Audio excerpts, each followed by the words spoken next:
Boom! What's up, y'all? Welcome to the DJ Kenny Parker Show. We do this every Tuesday, 8 p.m. Eastern Standard Time.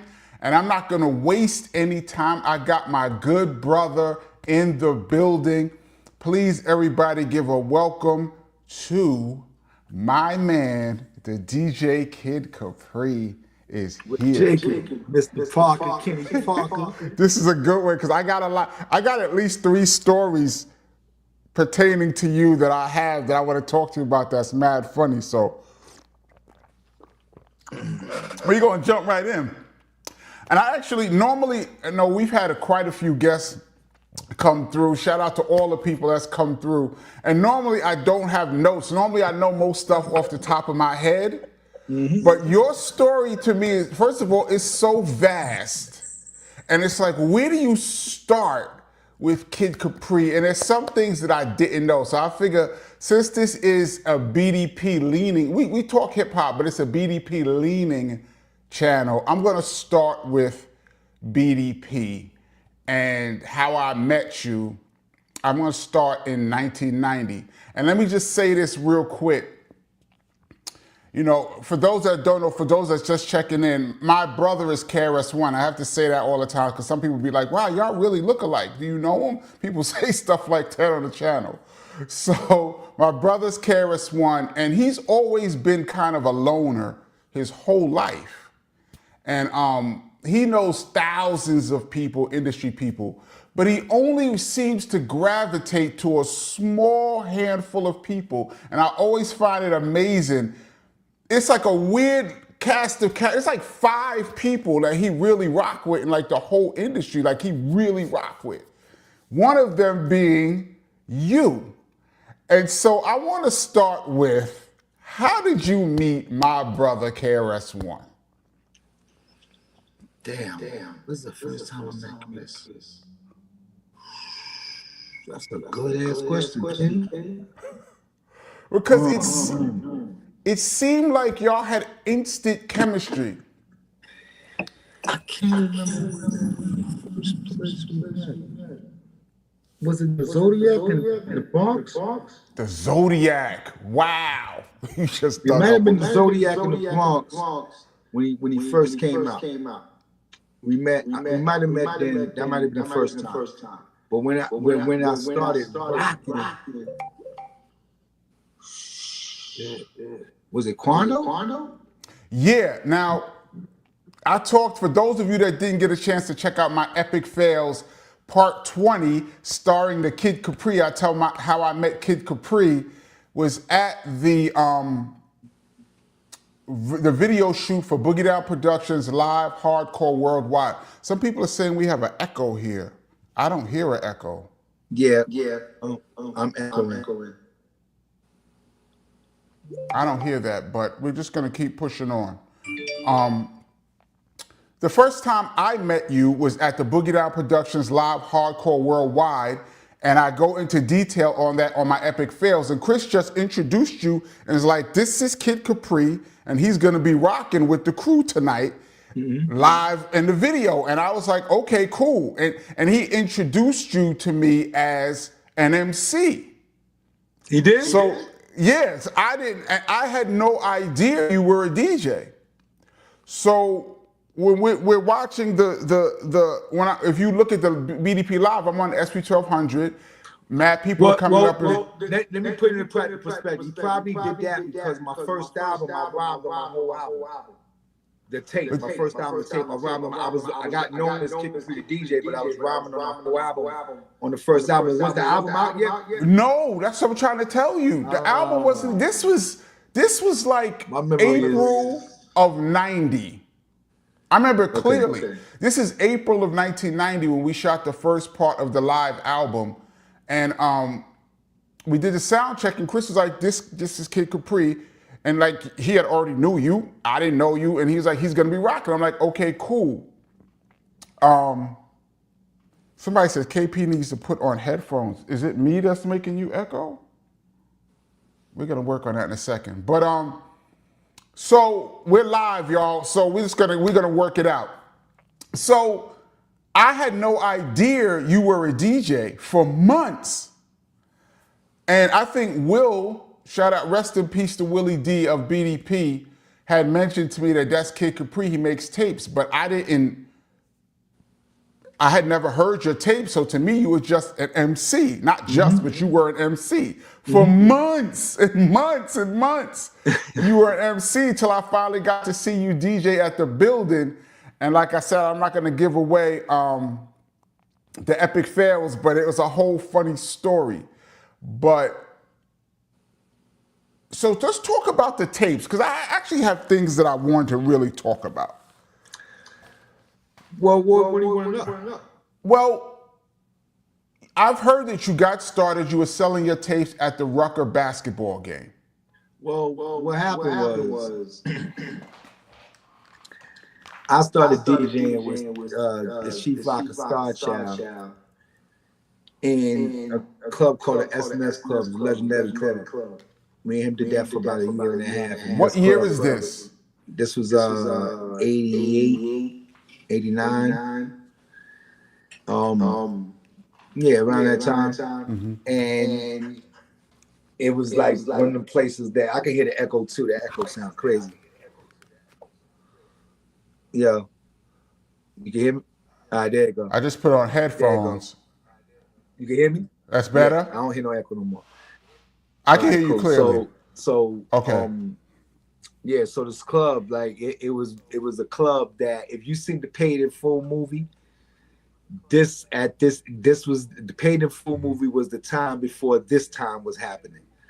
So in the SNS Club, you seen a lot of people that was a lot of street people, a lot of different, just really dangerous people. You know what I'm saying? And they all in this one spot. But I was there for a year and a half making the tapes for Star Child. And, you know, these dudes would come in and buy these tapes from us for $20. And a year and a half of me doing that, I left. I started playing, you know, different places. Red Alert had got me in Studio 54. Matter of fact, he went on tour with y'all, with BDP. And so he needed me to cover for him at Studio 54. They didn't want to give me the job. It was like, Kid Capri, who's that?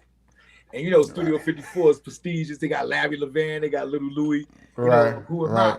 So they gave me the Wednesday night, and he seen this pandemonium I brought, man. It was just, it got so crazy. I brought so many people out. It got so dangerous, I had to end it because people were getting hurt and all that shit. So I ended it. So after it was over, I'm like, damn, what I'm gonna do? So I said, you know what? I'm gonna go to Trader Horn and buy 100 tapes and sit there and copy all the tapes that I have and make a new tape. So I have 6 tape decks and I would copy these tapes all night, 100 tapes. Come outside the next day and people would drive up. I sit outside in front of Rucker or 145th Street, 8th Avenue next to Woody Burgers and sit there with the tapes. And they would say to me, you know, it would say $20 Kid Capri tapes. And they would say, you know, walk up, why would I buy $20? Who's Kid Capri? I say, listen to my tape, you know, put it in your car. You hear the beginning. If you like it, you go and buy everything that's here. And that's exactly what would happen. They would go and put my shit in the car, come back and be like, yo, let me get this, that, and this. And next thing you know, my tapes is in everybody's car all over the city, to where now people from out of town are coming to buy these tapes because they're hearing about these tapes. They're copying them, and people started getting rich off of selling the copies and buying houses and buying cars and all kind of shit. You know, and it just got really, really crazy, and that was the beginning of me starting to be known, you know, in the city, and you know, with that, from there, you know, I was able to get on radio, get on television, and get my first album deal. We're gonna get to that. First of all, what was your go-to cassette? What was your tape of brand of choice? Do you remember? Maxell. It was either Maxell. At one time, it was TDK when I didn't really have no money, you know. Then I got a little bit of money, and I was able to buy the Maxell, and then I was able to buy the chrome tapes, the white chrome tapes. I remember those. I thought I was doing something like the sound was gonna be that much better and shit. I remember those tapes. Yeah, so I would do that, and once I copied them up, I had the master. So I would have the amount that I had, and then I would take the master a copy of the master and take them to different stores, a Rock and Will and Murph and different people, and they would pay me a certain amount, and they would keep the tape and make whatever they made. And these dudes made a lot of money. You know what I'm saying? And that was the reason why I stopped making them, because I started seeing when I got my first album deal with Warner Brothers with Coachella, the publicity girl Starlight, she put these magazines in front of me. And one of the magazines, Kid Capri, the only human being in the world to make millions of dollars off of street mixtapes. So when I seen that, I was like, oh shit, this is not good, because it wasn't supposed to be. I wasn't making all that money. People were making, copying them and buying whatever they were. I wasn't seeing that money. So I said, you know what? The way to dead this is just stop it. So right when I was going to stop it, this dude walks up to me, says, yo, this kid I know. He walks up to me like, yo, this kid named Doo-Wop is about to dish you. I'm like, what you talking about? He's like, yeah. So he plays this, Doo-Wop gives him a piece of whatever he was doing, whatever he recorded, and Kid plays it for me. So when I heard it, I'm like, oh shit. So I went right home, made the beat on the 4-track, wrote the rhyme out, had the tape out the next day. Boom, going against WAP. And that was the beginning of the Kid Capri and the WAP beef. And that was my last tape until I made another tape in 2000. That was my last tape. That was my tape. That tape came out in 1993, I think, 91 or 93, one of them, I don't remember. But then my next tape wasn't until 2010 when I did one for DJ Wax, because I was dead with the tapes. I was over with it, because I started seeing that people that started making mixtapes after me, because I made it so popular, you know, the game started changing. When I put it out, I would just write my name on the tape and write the date, and that was it. They started putting pictures and barcodes and making it look like an album. And you know, keep in mind, this is illegal. Like, you know what I'm saying? This is like, I wasn't doing it for it to be illegal. It was helping people, you know, promote, you know what I'm saying, and also get me known at the same time. But I also knew that if somebody was struggling, that I had their music on my record, on my tape, they could easily say, yo, kid, you making money from my shit on your tape. Where's my bread? You know what I'm saying? And then it could become a tax thing and all that thing. So I just said, you know what, I'm just dead this and end it. And that's what I did. You know what I'm saying? And fortunately, my career went another way. Exactly. That's interesting that you bring that up, because I was going to get into, and I'm going to get into your influence on other DJs. But before I get into that, let me touch one more thing on these tapes, because somehow I missed your tape era when it was happening. I don't know how, because I used to listen to Red Alert on the radio, and I used to hang out with Biz. We're going to get into Biz in a second too. I used to hang out with Biz a lot in 89, 90. He never was playing Kid Capri tapes. He's always playing his own stuff. But somehow, but somehow I missed the Kid Capri tape era, so I had to go back and do my homework. How important were the shout outs on your tape? Did you get pressure to shout people out? Never got pressure in anything I ever did. But they were very important, extremely important, because when you a drug dealer, or even just a regular person, and you driving down the street in your car on a nice day, and you got a nice system in your car to where everybody can hear what's going on when you come down the street, and you hear your name shouted out on that tape, you feel like a fucking rock star. You were a rock star. Right, you become a rock star. And you find yourself rewinding that same part everywhere you go, so everybody can hear it. You got that shit past 10. As you should. As you should. So it was very important. I had people offer me money for shout outs. I had people offer me money to play their records. I had people offer me money. I'm gonna get into that. Radio. I'm gonna get into that. Radio. I got offered 15,000, 9,000, 11,000, 20,000. I got offered big numbers to play. I never took $1 to play music. I'm gonna get into you. We have a lot. We have a lot to touch on, kid. I hope we have you for a little while. I don't want to hold you too long, but we got a lot to talk about in that world. So you say, okay, so the shout outs, who Who did you decide? And keep in mind, New York, this is at a time when the crack epidemic was at its peak in New York. And the money that was coming through the city because of crack was making really millionaires overnight. And driving around in cars was a big deal, and having a tape was a big deal. So that you got to set the time. This was a very important time. What made you give one shout out as opposed to another? Like what made you decide to shout people out? Because I remember that being a big. That's what I'm saying. I mean, it was just a part of the swag. It was a part of You knew these people? You knew these people? Some of them I did, some of them I didn't. Some of them were just street people that was famous. Right. You know what I'm saying? And they got shout outs because they came and bought a lot of tapes for me. I didn't really have a personal relationship with them, but I knew them in the street. I knew them from buying tapes from me, and sometimes you got shout outs or whatever, whoever I shouted out. And then there was people I shouted out all the time, like Silver D, Money Mark, G Smooth, right, Troy Outlaw.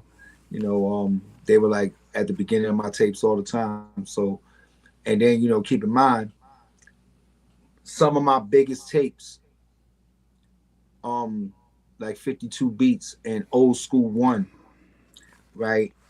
If you listen to Old School 1, well, let's start with 52 Beats. 52 Beats was never even supposed to see the light of day. 52 Beats was for me.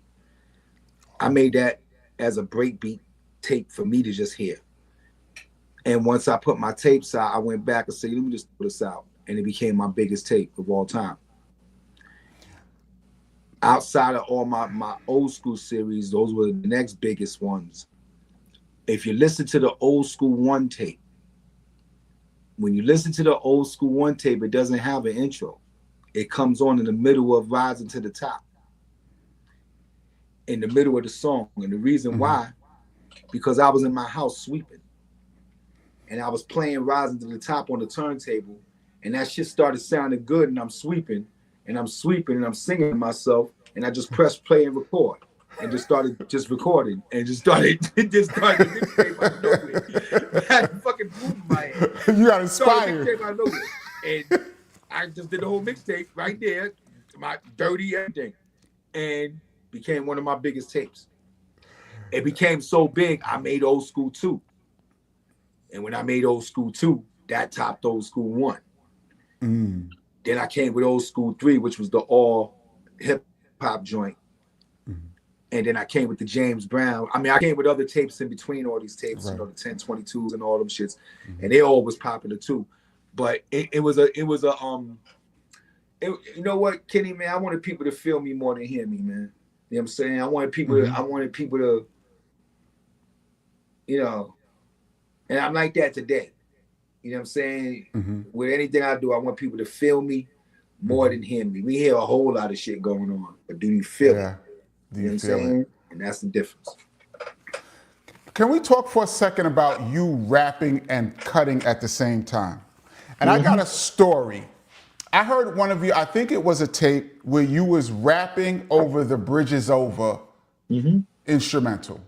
And you was rapping and cutting at the same time. And I remember I saw you. Now keep in mind, y'all, this conversation was probably in like 91, 92, maybe like 91.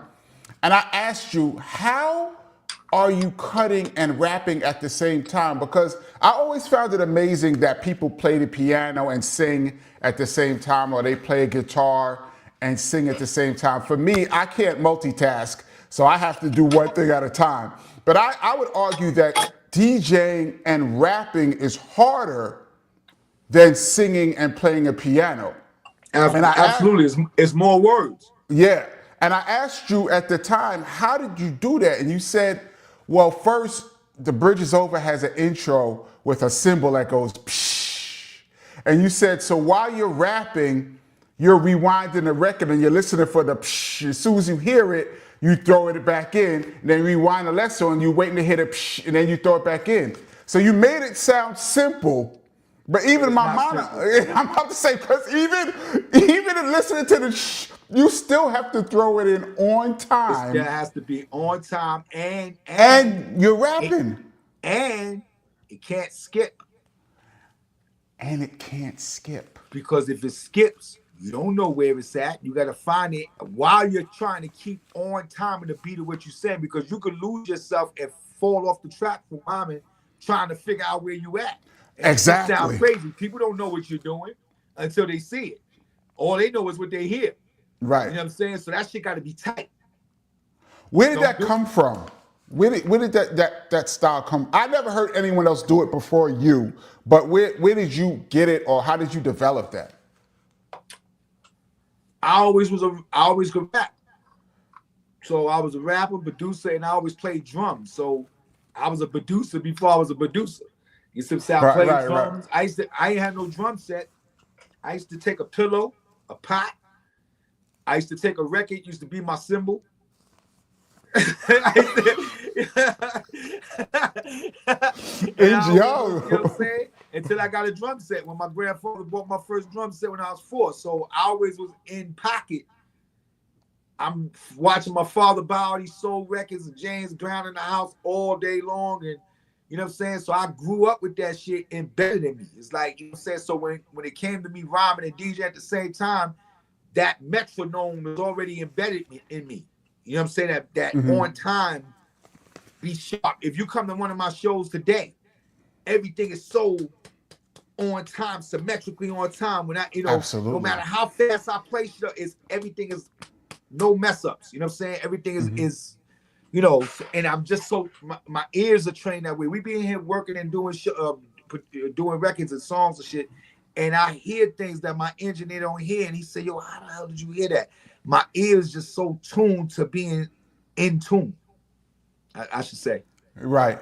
Well, I, for one, found that to be absolutely incredible to see you do, among other things. As an MC, you coming up, who was your guy? Who was your MC that was your guy? When you first started grabbing the mic, who was the guy who you was like, this is the dude? Kaz. Everybody says that too, yes. Kaz was the guy? Kaz and Mel. Kaz and Mel. That was the epitome. That was the... Yeah, that was the bar. But then you had Tito from Fearless 4. You had Kevy Kev from Fantastic. You had, you know what I'm saying? You had the Force MCs who were a whole nother level. Another level. You know what I'm saying? So, harmonizing. Right. You had these dudes that deserve their credit as well. But when you heard the street tapes that Tape Master put out, it was Cold Crush, it was Fantastic, it was Furious 5. So that's what you always heard. And when you heard Mel, it was just a certain, he was ahead of his time in the rhyming, and so was Kaz. So right. They was the kings. And then here comes Kumo D. You know, so it was like, you know, you had a whole dude, you had a bunch of dudes fighting for the number one spot. You know that was a crazy time, and rap was in its infancy. And there's no records. When Kumo came, it was no records yet. Well, yeah, it was records. No, I'm lying. There was records, but it was very little records. Records ain't started until 79. Right? But everybody was getting signed. So, you know, it wasn't everybody. So, you know, you had to fight for your spot in the party. Yeah. With a crowd to tell you. With a crowd right there, and there's hate with people getting booed. Yeah. You know what I'm saying? Like, so shit was real. It was that with the DJ, the mic, and the echo chamber, and that was it. That's what you had. It was real. Yeah. Let's jump up just slightly. I noticed that after you exploded as a club DJ, to me was around 91, maybe earlier for you, but to me, when you came downtown and finally exploded downtown, there were a lot of what I consider copycats. After that, everybody was on the mic talking, and to the point where for me, it was so much that like my style is almost, I don't really like to say much because it's so much talking that people take away from the music. I've heard people have full-blown conversations while the record is playing.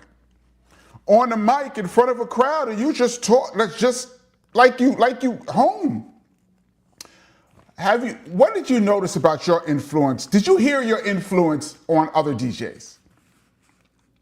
Of course. I mean, till today. Till today. Party records. The talking, the way the records is played, the You way said party DJs look. records. That's another step. I brought the money. I brought the money to the DJ game. Before me, DJs wasn't making no money. I agree. And the reason why I asked you, did you notice? Because there was like a before and after. Like before you came out, guys like say Red Alert or Chuck Chill Out. But he didn't talk that much. He didn't really. No, nobody was talking around the country. If I go to a city in Kentucky or I go wherever and them DJs see me there, they were just playing records. They ain't know nothing about that shit. They see me do it, come and rip their city down.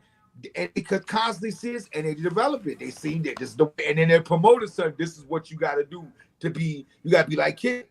You know what I'm saying? And then next thing you know, they go into their promoters, why you booking Kid? Now you can get me. I can talk too. I got a voice too. But it's not just about talking. It's not. We gotta No. Did it frustrate you? Oh, yes, absolutely. But you know what? I worry about what I'm doing. Right? I influence DJs all over the world to do what they doing, to follow my step and follow my style. But I stay focused on what I'm doing. But a lot of it's not for everybody. Right. It's not for everybody. It's not for most. Like rapping ain't for everybody. It's not for most. Ain't for everybody. It's like stripping ain't for everybody.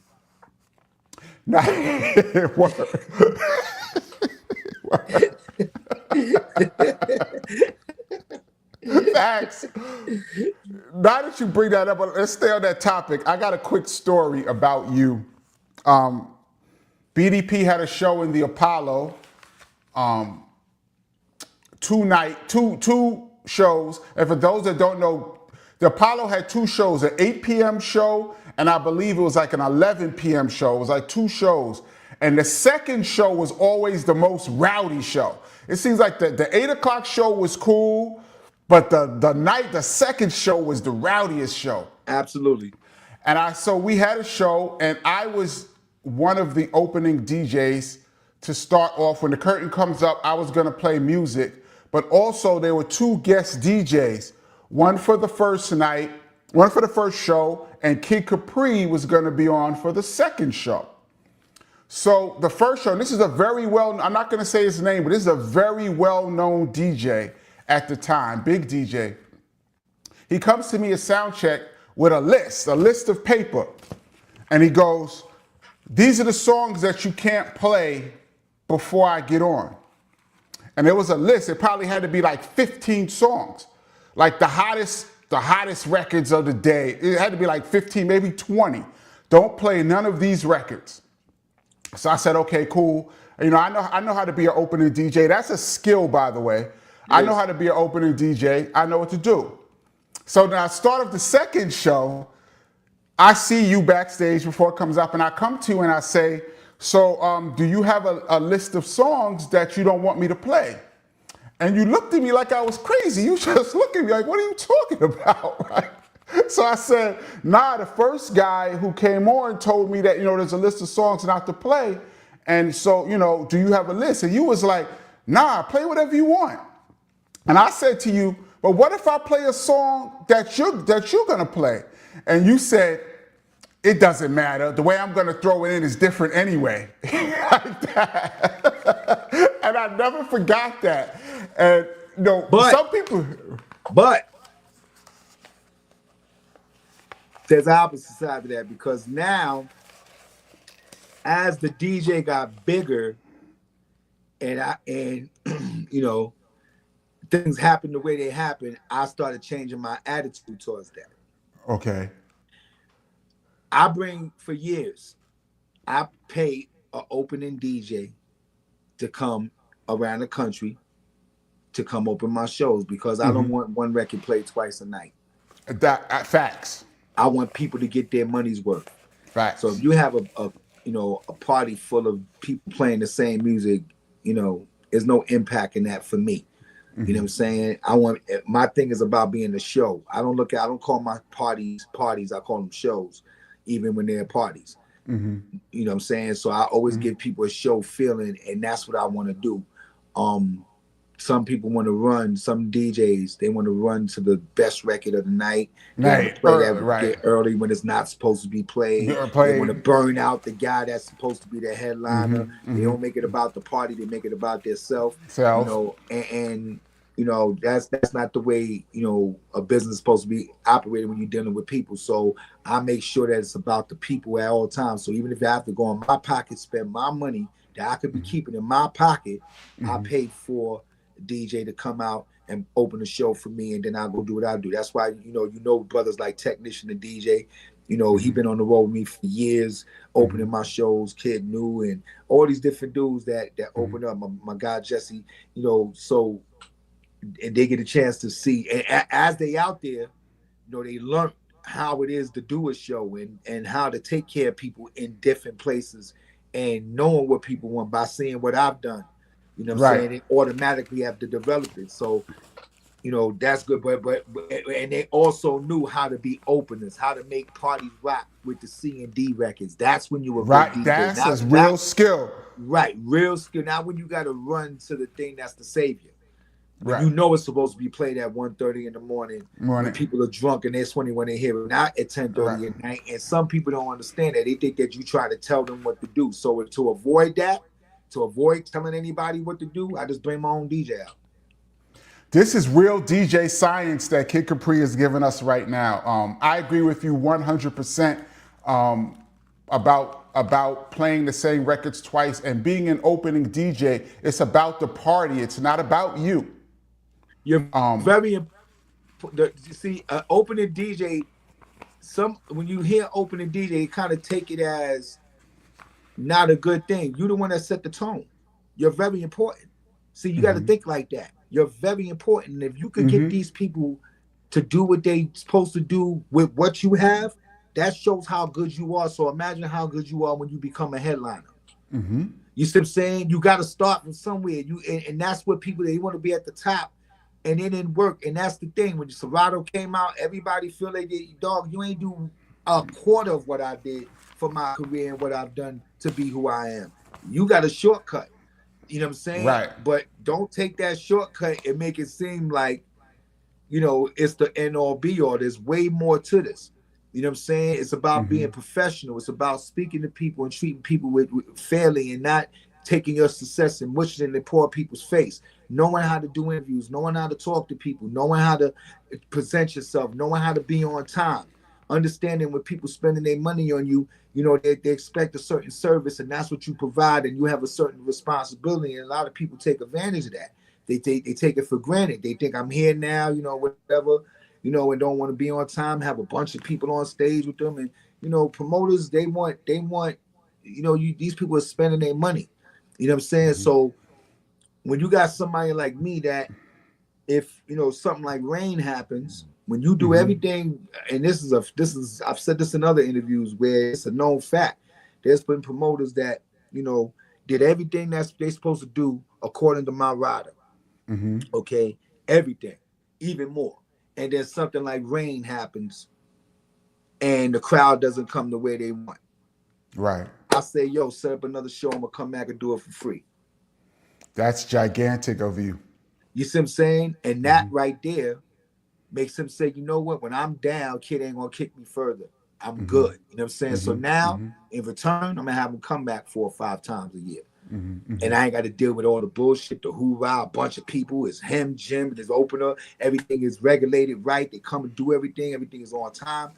And now you give the people that's spending their money on you the comfort, and you give the people that's spending the money to come in what they worth. What it's worth, what you're worth, and what they supposed to get. And that's what it's all about. It's more than just the talent. You know what I'm saying? It's everything that makes the talent keep going. Some opening DJs or young DJs or even established DJs, they feel a competition like, there's Kid Capri, this is my shot, I'm gonna go at him, and I'm gonna take, I'm gonna make my mark, and I'm gonna, try to play all the records and try to do whatever I can to let people see me in this environment. And I think that's a bad attitude to have. It's a very bad attitude to have, because I may call you and say, yo, I need you to open up for me. and I need you to do this certain thing. And you could yes me to death. And then I walk in the building and you're doing something different. Go ahead, rock. It doesn't matter what you do. I'm going to slay this shit. Doesn't matter what you do, but you'll never work with me ever again. Right. But the dude that's with me now, Jesse, right? Jesse James, this is where he's from Indiana. All right. Whenever we went to Indiana and did shows for my brother in Paris, he will open for us. I tell him what I needed done. When I walk in there, he's doing exactly that. And he did this for years. So you know what? He's on the road with me everywhere I go now because he listens. Dope. He listens to everything I say. Exactly. So that's what I'm saying. Everything is a step. And you got to be willing to sacrifice and understand it's not about you. It's about the people that pay their money. So how do we make them as happy as we can? Not make it about you. You know what I'm saying? And that's what it's about. Let me ask you this. Your approach to a crowd, do you have a different approach? Let's say it's a club with 1,000 people versus an arena with 15,000. What is your approach the same, different? How do you attack it? Everybody gets the same energy if there's one person or if there's 1,000,001 people. You get the same energy no matter what. It's like I'm doing a concert. If there's 5 people there, they get a concert. And that's what continuously had me do 200 shows a year. Because when there's those shows that wasn't so crowded, I gave them the best I could give them. And promoters would walk up to me and say, "Yo, kid, this shit wasn't crowded, but you gave your all, bro. I'm bringing you right back." Right. And they'll bring me back, and it'd be amazing because the people that wasn't there heard what happened when I was there, and now they want to come and see what happened. So now, the word of mouth, sold out. You know right. what I'm saying? So, and it stays, and I've been blessed in that way to sell out many places I'm at. You know what I'm saying? To this day, it's amazing. We stand on stage and we say like, "Damn, this shit is still going the way it's going. It's still like that." Because I really give my all to it. Sometimes I get off stage, Ken, and I feel like I ran through a wall because I give so much energy to it. The adrenaline be so much. If my body be hurting, it be feeling like it be crazy. I be feeling crazy, stumped over and all that shit. Because I give so much of myself to that shit. For real. I've seen you multiple times after shows. Look like you just played basketball. Facts. Super wet, man. Yep. It's a fact. All right, let me jump to this. We talk a lot on this channel about the most influential clubs and the dopest clubs of all time. Your opinion, New York City, from the 80s up to now, based on the crowd, who was in the building that every week, the era, whatever. What's the most influential nightclub in New York City history? There's a lot, man. There's a lot, but what's your top spots ever? That I played that, or was after Play that, you went there to hang out, whatever. I mean, it's a number of places, but it can't really say one. You had what's this sit downtown 14th Street? A Palladium? I couldn't get the word out. You had the Palladium, you had the Roseland, you had the Tunnel, you had the building, you had the castle. You know what I'm saying? You had Mars was dope. Mars, you had the Garage, it was so many legendary clubs. You had Bonds back in the day. You know, it's so many legendary clubs that was in New York. So it's kind of hard for me to say, yo, this was it. You had the Rooftop. You had the S&S Club. You know what I'm saying? It depends on what you say. Like, you know what? Right. This is kind of like somebody saying to me when they ask me who's my top 5. I don't have a top 5. Because there was a Michael Jordan when Michael Jordan was Michael Jordan somewhere in the world. You just didn't know about it. Right, true. There's, some of the dopest people you're not going to know about. You know what I'm saying? So it depends on what you talk about when you say top 5. Record sales, it depends on what you talk. It's the same. That's what I'm saying. So it's kind of hard for me to say what clubs was the best because of the era, it was the time, what was going on. It's a lot, and I've been in all them shits. Demerara's. He said Demerara's. Watch this. Demerara's it was the club I was doing after LL show at the Garden. I was doing an after party at Demerara's, and I got this shit going crazy. And that's when Russell and walked up on me. Well, Bob Summer already had mentioned it, but Russell walked up on me and asked me about doing the Def Comedy Jam because he seen this fucking pandemonium going on in the club. Now, And keep in mind, Lovebug Starsky was Russell's man. Mm-hmm. DJ Lovebug Starsky. They came up together. Rest in peace to him. He easily gave that position to Lovebug Starsky. But he knew what I was bringing when I was doing what I was doing, and that's how I got on Def Comedy. At the time, comedy and hip-hop DJs, was that ever done before? I don't think they had ever done that before. No DJs with a television show? Right, no DJs with a television. I'm trying to argue, were you the first DJ that we saw on TV? I mean, somebody out there is going to... DJs on TV, you ain't seen one with no a television group. show. A DJ on TV, I've seen DJ on TVs with a group. Right. But a solo DJ on TV before Def Comedy Jam. I was on Arsenio Hall 3 times as a DJ. I didn't know that.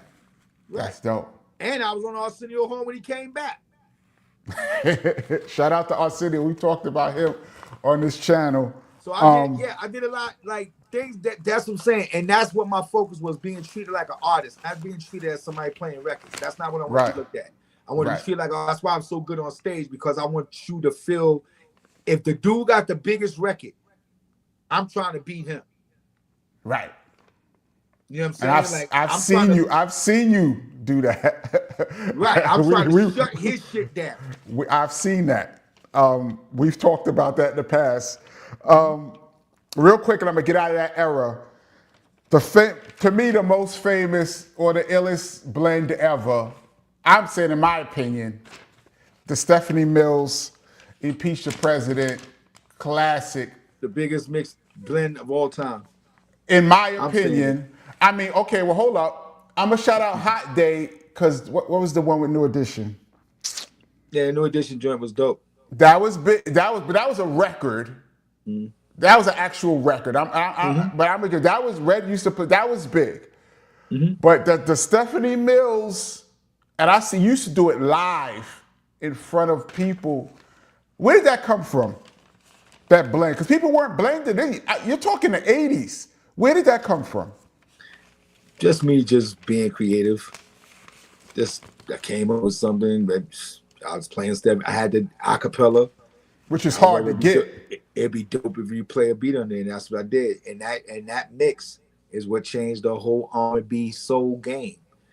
That's when everybody started making. That's when Mary came in with the break beats over the singing, because of that Stephanie Mills mix. That's when it started. So yeah, I'm responsible for that. And the crazy thing is, recently, I did it over again for Flex. I redid the Stephanie Mills joint for Flex, and I rhymed on it. He been going crazy on the radio with it. But the crazy thing was, when I was doing Indiana, that my Aunt Paris, my promoter, he was managing Stephanie Mills. So I'm on stage, and he called Stephanie Mills, and I didn't know. And he flew her in while I was on stage, and she was backstage. I never met her before. She comes out on the stage while I'm on stage. This is on YouTube. I saw it, by the way. I saw this. Yeah. I was like, oh shit. And I went into the whole thing, and we did it right there. No rehearsal, no nothing. Raw right there. Yo, when Questlove seen me, he was like, yo, that was hip hop, kid. That was one of the most amazing. Did she had already heard it? She didn't know. She had no idea. She had no idea. See, that's what was crazy about it. She was Stephanie Mills, so she had no idea how big it was, what it was, and what was going on, until he explained it to her. And then, when she really got a chance to see it, was when the pandemic happened. When the pandemic happened is when she got a chance to see how much heat was on this mix. and all the people talking about it and everything that was going on and how long ago this was. And all this time she never knew. You see what I'm saying? So she was hot without even knowing she was hot in a whole different way. Right. You see what I'm saying? So when she realized it, matter of fact, I just seen Stephanie Mills recently in the airport. He was just talking about it. But she was hot in a whole nother way. And it did a lot for me because it started that R&B soul era.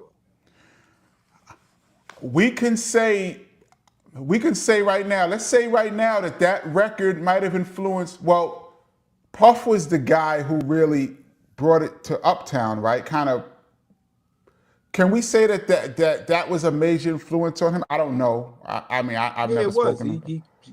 He copied my whole shit. There ain't no new story. I'm trying not to just jump out the window with it. But we keep it 150. I mean, but he said that album influenced what I did with music. Yeah, I knew that. He said that to you?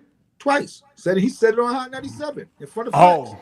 Oh, okay. Well, there it is, ladies and gentlemen. There it is. That mix changed the game. The whole game. Let's jump into record collecting. I know you got one of the dopest collections.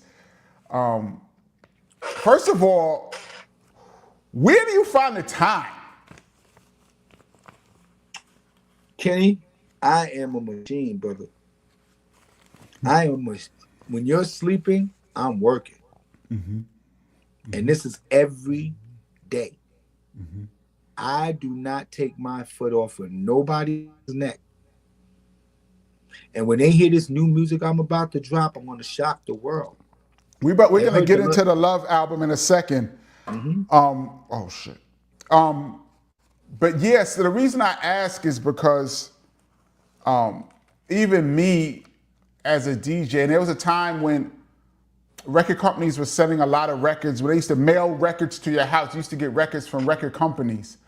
And even for myself, I used to get so many records that the post office people started yelling at me and would say, we're not carrying these records to your house. You come to the post office and you pick them up. And they would let them pile up to like waist high. And I would have to come to the post office and they would yell at me, look at this, look at this. And they would show me all these records piled up from record companies to me being Kenny Parker. So now I'm saying to myself, a dude like Kid Capri, the amount of records and stuff thrown at you, coming at you at 100 miles an hour must have been absolutely ridiculous. I got so sick of it. I've never heard anybody say it like that. Yo, the fucking record was becoming furniture, bro. It was. You had nowhere. You had to move. All I had was records. I got 150,000. I have 150,000 records in storage right now. Sheesh. And that's not the production. All the production records is in here. All the 45s is in here. But the shits I don't need that's in the computer or whatever. Right. 150,000 records is out there. It's crazy. All in boxes stacked up to the ceiling. But let me say something. That ain't nothing. You got to go to Red Alert House. That's when you. Yeah. Oh, I never been to his. I can imagine. He had a 10-year head start on everybody. Red Alert sleep on records. I don't know about now, but at one time, his shit. I don't know how he did it. You know, Bambaataa was the master of records. I heard his collection was. I heard Chuck Chillout once told me that he thought he had records until he saw Bambaataa's record collection, and he said it's just unbelievable. Bambaataa was the master of records. Bambaataa had records ridiculous back then in the 80s. Like right. He was called the master of records in the 80s. So Red Alert and Jazzy J come from Bam. So they got records like Bam, but Bam, you know, Bam's records is in the Bostonian. Is it the Bostonian? Not the Bostonian. The Commerce, record of Commerce. What the fuck is it? It's in the thing in DC. It's somewhere. Smithsonian? Is it the Smithsonian? I think it's the Smithsonian. I think they put they logged the stuff in, so his records is there. You know what I'm saying? He had so much. He was the one I heard play a lot of shit. UFO, Long Red, like a lot of shit before anybody. You know what I'm saying? Bam.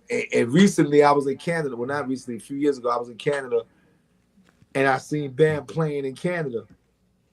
And he was playing some astronomical shit in there. I was like, yeah, the fuck where you get this from? So yeah, when it's in you, bro.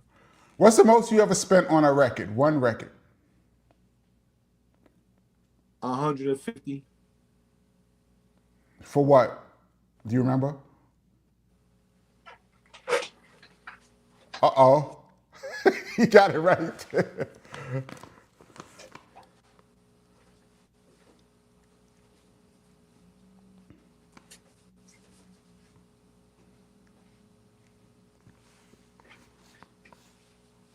For those that's just checking in, this is the DJ Kenny Parker Show. We do this every Tuesday. It's in the crate somewhere. I gotta find it. There's this album called Surprise. Matter of fact, the Roots, Questlove did the drum pattern. Yeah. They used it for Clones. Was that Clones? Yeah, the boom, boom, boom, boom. Yeah. The original joint. That shit is the album is a folk album, but it has that drum beat on it. And when you hear the drum beat after the drum beat, ridiculous.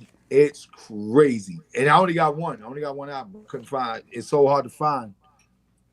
But I paid $150 for that.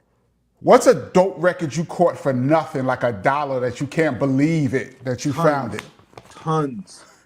Tons of shit. I've caught things. Matter of fact, I was just talking about this with somebody else. I was talking about this with Easy Mo B. Shout out to Mo B. Yeah, we yesterday. I used to go to California, and there was a store out there that was selling 45s for 10 cents. 10 cents. Right. And I walked in this store because whenever I go to the city, I always just type in, what's the 45s, whatever, and I go. So I went in this store, 10 cent 45s. They didn't know what they had. They didn't know what they had. And you went crazy. Oh my God. I left there with boxes. And then I came back. Did it again. When I came back the third time, they changed the price to 25 cents. That came up. And even then, I caught some astronomical shit. So, yeah, they didn't know what they had. Let's talk about production. You've produced for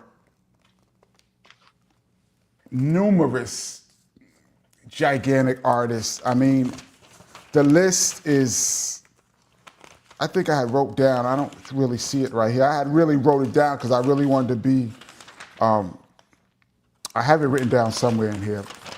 My notes, I had to take notes today, but you have produced for numerous artists, especially the KRS-One, Return of the Boom Bap. I'm gonna bring it back to BDP. But first of all, let's talk about Heavy D. Nothing But Love for You, Baby. That was a big record for Heavy D.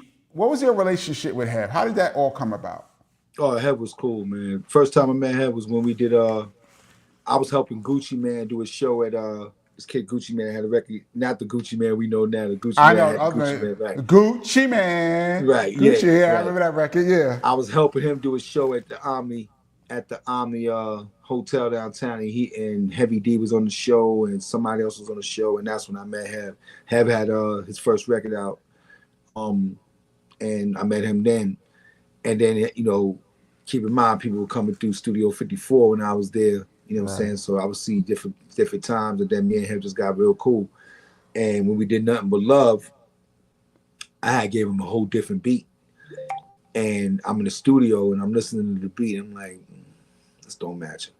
So I went in the bag and pulled out the end games, and I did the end games. And then he caught a writer's block. He couldn't write nothing, so I started writing. So I wrote the second verse, the half of the second verse and half of the third verse. And Word. Yeah, Newsflash, ladies and gentlemen. Yeah. Now, so now you want to be the woman of my dreams. Keeping me clean. I see you around with your hang with the girl crew, standing by the gutter with your booty cutters. I wrote all that.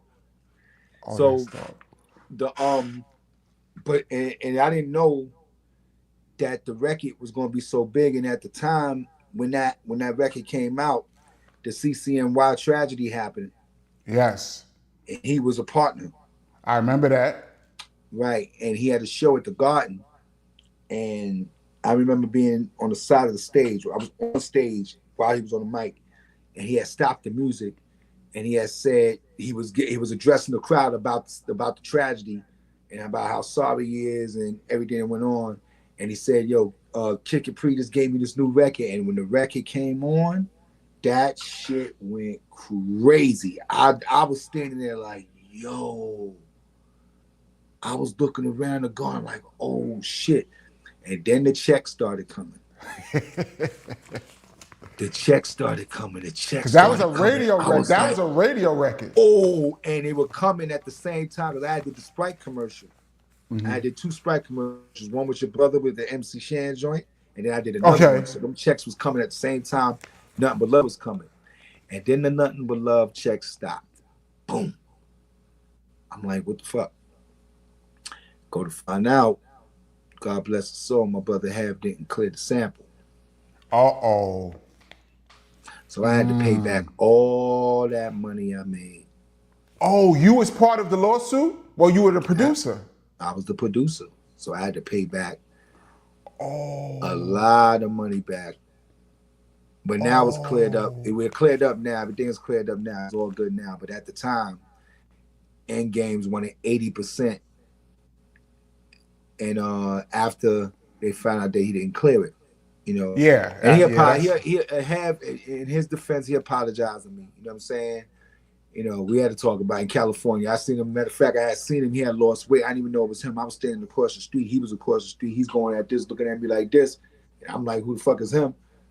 And he says, yo, it's Hev. I was like, what? He looked totally different. Lost all the weight, everything. He had a Benz he was driving. He was playing his Jamaican album that he was doing for me. And that's when he told me, he was like, okay, you know, I apologize. I didn't get a chance to clear it, such and such, such. You know, I'm sorry you went through all that. So it was all good, you know, but that's what happened. But monumental record. That was a big record. I get my bread now. I'm good now. You produced on Return of the Boom Bap. I think you did a couple of songs with KRS. Actually, we did a song in the studio with you on the hook called Stomp that didn't make it onto the album that I produced. I remember you being in the studio for that. Never heard it. You did the hook, but I don't think you ever heard the rhymes.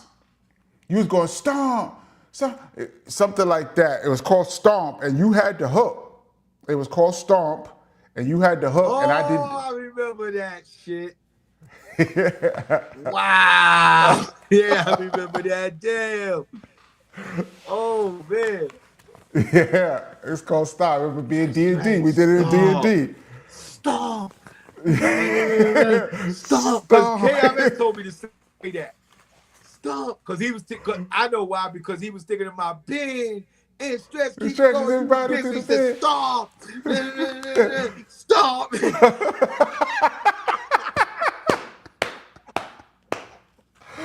I think that song would have been dope if I do say so myself, but somehow it wasn't on the album.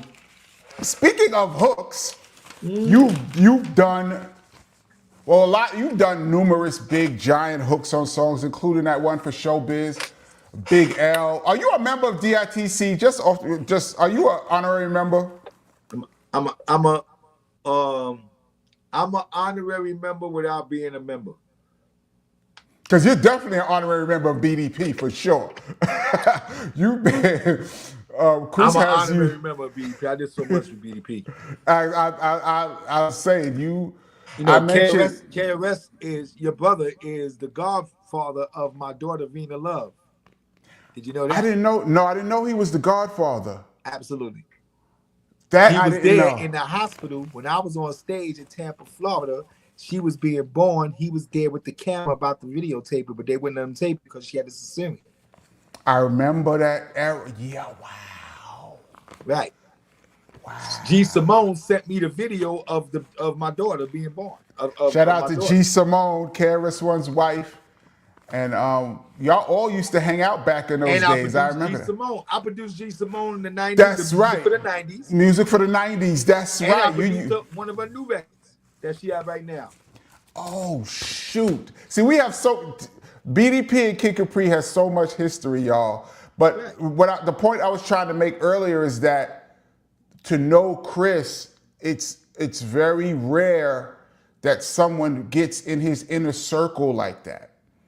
And he's fucked everybody. yeah, and I'm gonna say this. How can I say this?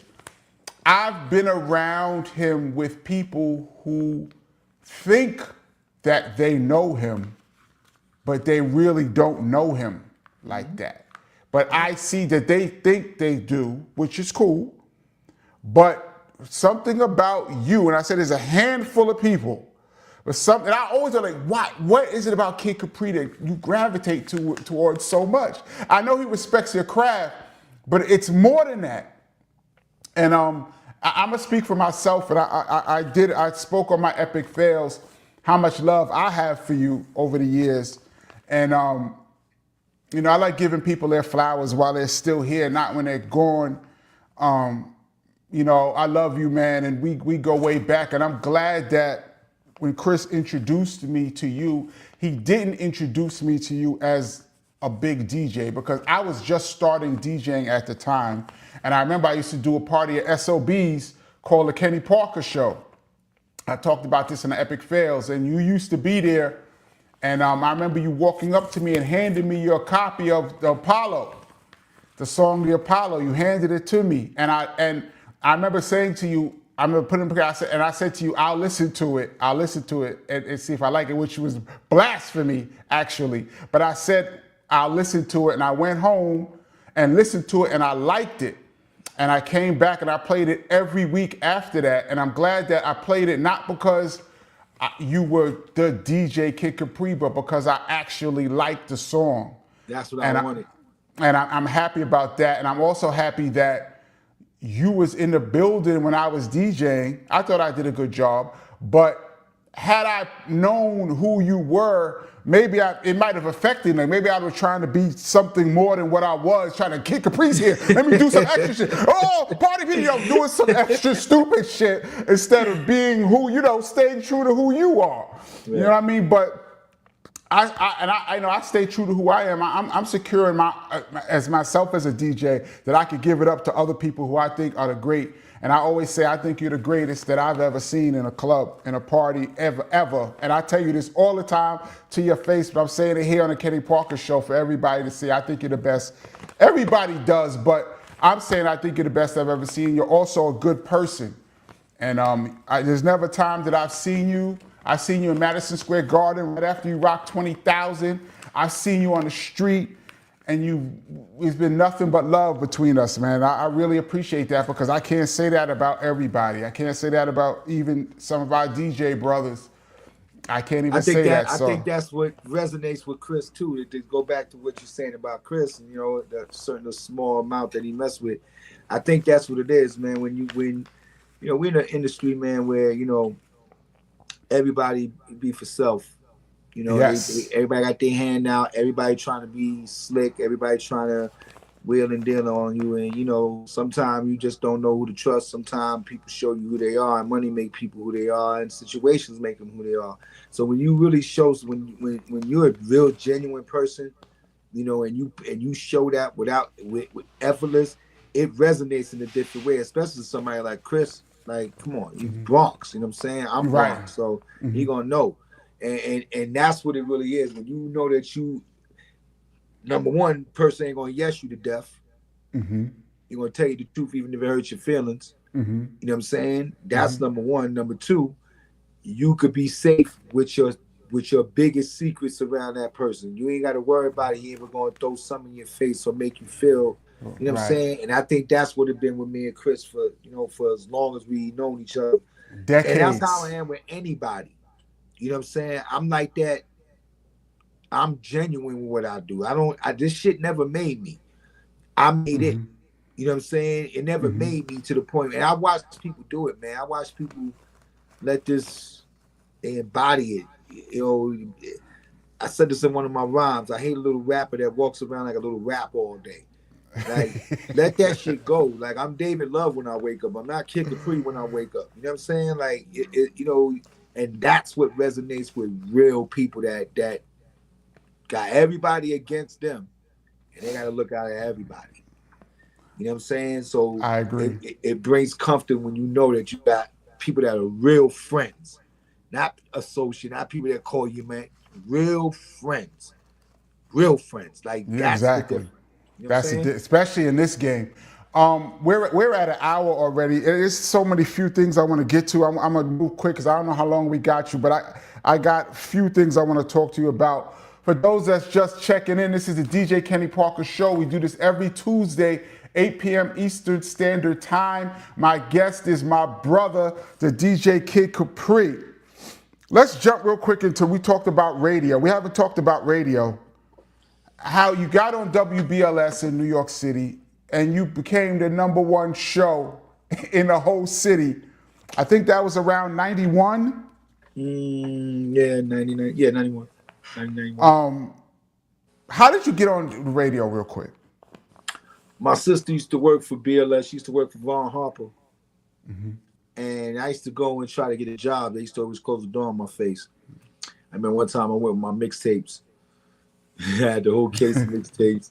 Knocked on the door, opened the door. Okay, Capri, I want a job here. My sister work here. Nah. Then I got hot with the mixtapes. And at this time, I used to try to get in the Apollo. And they used to close the door on me in the Apollo. Sam was the back door guy. They wouldn't let me in the Apollo. I remember Sam. Shout out to Sam. Remember I remember Sam, right? the executioner. It's called him the executioner. Okay. They wouldn't let me in the Apollo. So I went home and wrote this song, The Apollo. And I had that song for like 5 years before I even got a record deal. Because I was like, one day I'm going to be able to be in the Apollo. One day I'm going to host the Apollo. One day I'm going to perform at the Apollo. So I wrote about the Apollo because I was so enthused about the Apollo from my dad telling me stories and James Brown and all that shit. So I wrote that. But I kind of lost what you asked me. No, I was asking you, how did you eventually get on the radio? How did you eventually get in the door? That's what I was going to lead back to that. But so what happened was, so the mixtapes that got real hot, they got real hot. And then that's when I went back to BLS. And I was like, yo, you need to put me on. And they didn't really have a slot for me. That's why my slot was a half hour, but it became the most significant half hour in all radio at the time. It sure did. A half hour of music and 15 minutes of me talking to Sammy Mack or whoever was the host at the time. But that half hour, it was a Monday. Monday was hip hop. Tuesday was hip hop. Wednesday was reggae. Thursday was old school. For those that don't know, WBLS, for those that's not from New York, WBLS was the competing station with 98.7 Kiss FM, but they were real iffy with hip hop. They had a rocky relationship with hip hop. But when Kid Capri came on there, you literally exploded. You literally exploded on this. I remember that, and it was like a must listen. Everybody was tuned in. And I do recall you left BLS to do Def Comedy, right? No, I left BLS. I left BLS because everything else started taking off. And I never wanted to be stuck in being in just New York.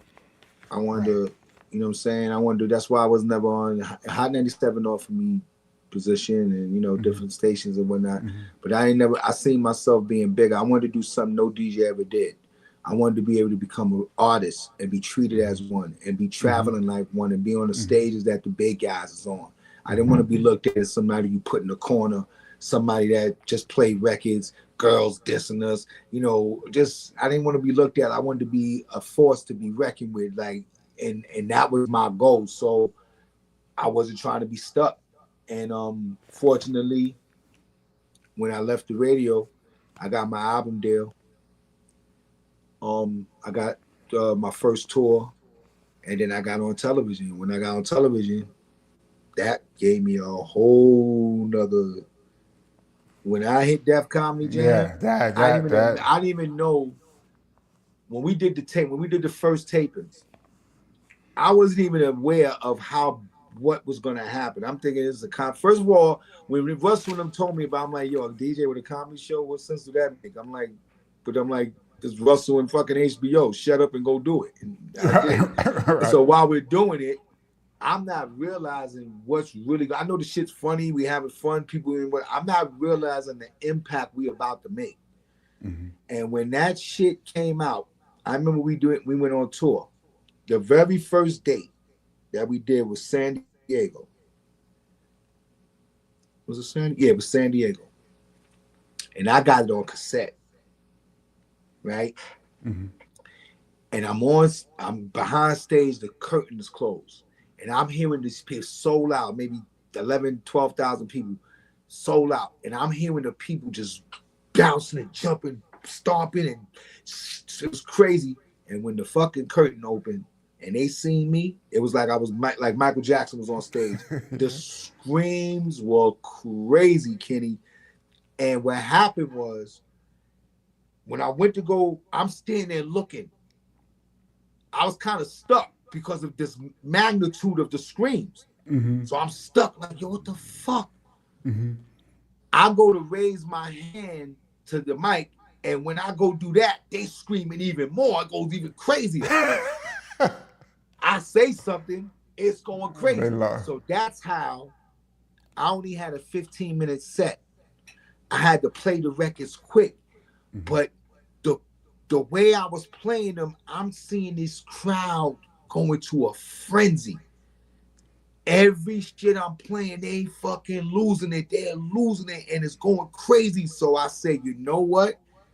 That's how I'm going to DJ from now on. So I will play just the hook. I will play certain parts of the record. I will go in and out. You start to see me do it fast. That's why you see me moving fast, because of the impact it gives people. It don't give them a chance to breathe.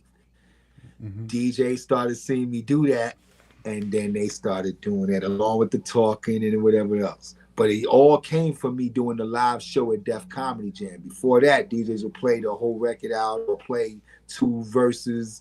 Right. You know how it went. Right, yeah. Right. Oh, I didn't know that because I've seen you DJ numerous times. I didn't know that style came from the reaction to Def Comedy Jam. That's something I didn't know. Yes, sir. That's new. That's news. You brought up earlier about, and this is a touchy subject. I don't know how deep you could go into it, but you brought up earlier about payola and radio, and which is illegal. That's why I say I don't know how far you can go into it, but let's talk about that for a second. You say you never took the money. How rampant was payola in radio, in your opinion? I mean, a lot of people was taking payola. I don't know who. I don't know. Right. You know what I'm saying? But there's stories of, the great Frankie Crocker. Yeah, he went to jail over that, though. He got his ribs broke over it. Oh, word? From this the story I've heard. It happened. I heard it happened at BLS. I don't know how true it is, but some guys hit him with some bat or something. I don't know how true the story is, but that's the story I've heard. That's the you know what I'm saying? But I don't want to put out there what's not true that I don't know. I'm just saying what I've heard. It could be totally false. He might never took a dollar. But that's the story that's out there. But a lot of people, have taken, money in certain situations, and there's nothing wrong with that. In my opinion, I just never done it. But it's never, a lot of DJs don't make no money, man. Why didn't you do it? Is it principle? I'm very big on principle. I'm very big on principle, dignity. I'm very big on karma, extremely big on karma. Mm-hmm. Karma, me being so big on karma, me staying away from certain things that I stayed away from, you're seeing the results of it right now. Right. Because you didn't do certain things. You're seeing the results of it right now. Because I took myself out of that and stayed in my lane. I didn't be attached to nobody else's wave. I ain't under nobody else's umbrella. I'm not asking nobody for shit. I don't even want to ask nobody for me to produce on their albums. They come to me and ask. I don't even like doing that shit. Let me get a beat on your album. I don't even like doing that. So I stay away in my own lane. And me doing that saved me from all the shit that you see going on right now. And that's so we talk. Go ahead. And you know, everything is a choice, man. You put yourself where you want to be. And you celebrate who you want to celebrate. If you know something is not right and you celebrate it, you're a part of the situation. Don't wait till it goes bad and then you disappear. Where was you? You was there the whole time. Now you're not there no more. Facts. I know for a fact, being on the other side of the not being on the radio, but trying to get records that I worked on played on the radio, and I know for a fact that payola was big. I'm not going to say any names, but I know for a fact that I dealt with it. And once again, I could say that you always represented. I mean, I remember I came to you with Heather B acetate. And I remember we had this is in 91, and we had 2 acetates. And first of all, those acetates, for those that don't know, they're like dub plates, but they're very heavy. They're like 12-inch dub plates, and they're very heavy. Somebody want them joint. Yeah. And I remember we used to use them in the BDP shows, and I used to hate it because it was very hard to cue up. And I remember we gave you 2 copies. This is when you was on BLS at the peak. And we gave you 2 copies and asked if you could throw it on. And not only did you throw it on for us, but you was mixing the records back and forth with an acetate. And I'm sitting there going, yo, this dude is bringing the acetate back. I can't even move this record in the show. It's like having 3 records taped together. You could barely move them. And I remember we doing the record and you was bringing back the beginning, and you was bringing back the beginning. We was like, oh, Kid Capri's crazy. That's just another Kid Capri story I had to just throw out there for the people. I have a million stories. That's why I say, when I say that I think, not just because you're a friend, but I think even if I didn't know you, that I think you're the best crowd motivator that I've ever seen. And these are the reasons why, because I've seen you do things that me as a DJ, I know is hard, and that other people didn't do or don't do like you. So I just had to throw that out there real quick. So let us move on. Let's jump right back to production real quick, because you've produced a lot of records. What was some of your biggest, you talked about checks. The Heavy D check was nice. What are some of your other checks that you remember from songs that you produced that was nice? Madonna. Oh, wow. Yeah. Wow. Yeah, wow. Yeah, wow. Yeah, that was pretty damn good right there. Yeah, wow. Did you get a chance to meet her? Huh? Did you get a chance to meet her working on the song? No, she called me though, but I didn't get a chance to meet her. But she gave me that woman paid me a bunch of money for one song, and then paid me the same amount of money for another song that she just wanted me to see what I was going to do with. It's a song that was already out with Nicki Minaj that she already put out, and this is recently. It was in recent years. Recent. Okay. She put that out, and she paid LMFAO to remix it. She already had it out, but she paid me just to see how the song would come out. And she never got the song. Never asked for the money back. Never called me about it. Nothing. I fucking love Madonna. Nobody better not ever talk about my baby Madonna. You'll wrestle him to the ground, huh? There's gonna be some furniture moving. I feel you.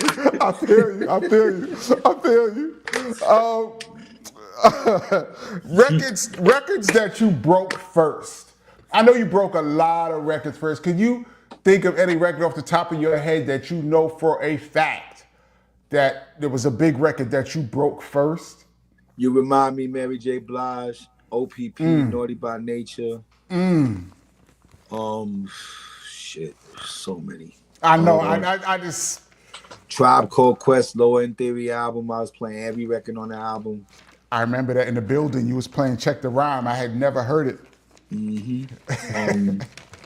Shit. And I can look at all these plaques. Cypress Hill and shit. I won the Grammy with Jay-Z. It's like that. I gave him it. Hard Knock. Oh, that's right. 45 King produced it, but he gave it to me for my album, and I gave it to Jay for his album. So, and then I produced this Like That on my album and let him license it on that same on his album, and I won the Grammy for that. So that was a good thing. I did not know you won a Grammy. That's news. That's dope. I didn't know that. Yeah, it's on my wall. I didn't know that. I knew you produced. I didn't know you won the Grammy. I didn't know that Hard Knock Life was for you. For your album? I thought 45 King gave it to you to play. I didn't know it was for you to. He gave it to. Well, what happened was he gave it to me on the plate to play, and I wanted to use it for my album because I was doing the soundtrack to the Streets album at the time. But we was on tour on that Bad Boy tour, and I was playing it in the arena to test it. White people were walking up, yo, kid, how you get Andy behind the drums? And and then the third show, Jay heard me play it. And that's when he rolled up and was like, yo, what's that? I was like, you like it? He was like, yeah. I was like, you want it? He was like, yeah. I put him on the phone with 45 King. He left the tour, went home and made the record. 2 weeks later, it was out. How many weeks later, this short time it was out. And biggest record. Monster record. Super monster. Let me jump back to, I want to talk about one of our good friends, a person who I love and miss, and I know you love and miss. Let's talk about Biz for a second. How did you meet Biz and how did you get the record deal? Through him. Biz was coming to my show in Studio 54, and he would come to the SNS Club. He would see me in the SNS Club, and then when I started playing Studio 54, he had got booked there. Him and TJ, I remember him and TJ Swan was doing the show. That shit was dope. Rest in peace to Swan. Right. And that night, my tapes was going crazy. And you know Biz, when something's hot, Biz want to know about it. He's coming in your house, he's coming to your block, he's just going to be there. Right? So Biz was coming to see me, coming on the block, kids going crazy, losing their fucking mind, seeing Biz, Kane coming through the block, everybody going crazy. So Biz came to 54. After the show was over, I'm standing on the corner waiting for a car to pick me up I had a crate of records. And Biz pulls up in a truck. I forgot what he had. Was the MPV at the time? Yeah, something. He had an MPV and he had a Pathfinder. I don't know which one he had. I forgot which one he had, but he pulled up on me and he said, yo, I'm gonna get you an album deal. I said, shut up, Biz. You don't even know that. He was like, I'm telling you, I'm gonna get you an album deal. What? Watch. Watch. Watch. I'm like, all right, whatever. So now he before that, I'm selling my tapes at Rucker. He pulls up on me in the MPV. He had the MPV. Pulled up on me in the MPV. He says, kid, come here. Come here. I go to the truck. He said, yo, listen. Have you ever seen you got what I need? I said, Biz, whatever you do, don't put that record out. He said, watch. He said, watch. A month later, he was on tour with that fucking record, Kenny. I couldn't believe it. Cool V had got shot in his leg. I remember that in Newark. For Cool V. We was on tour a month later or 2 months later with that record at its peak. Next thing you know, first time I ever went to Miami, he took me to go do the Spring Again record, the video. That was the first time I was ever in Miami. I was fascinated. I'm looking in the streets, thinking about Scarface in the buildings. I'm looking at what little niggas do. I was like a little kid and shit. I was like a little kid, straight up. I was middle of the night, 4 in the morning. I'm outside looking at shit down the street.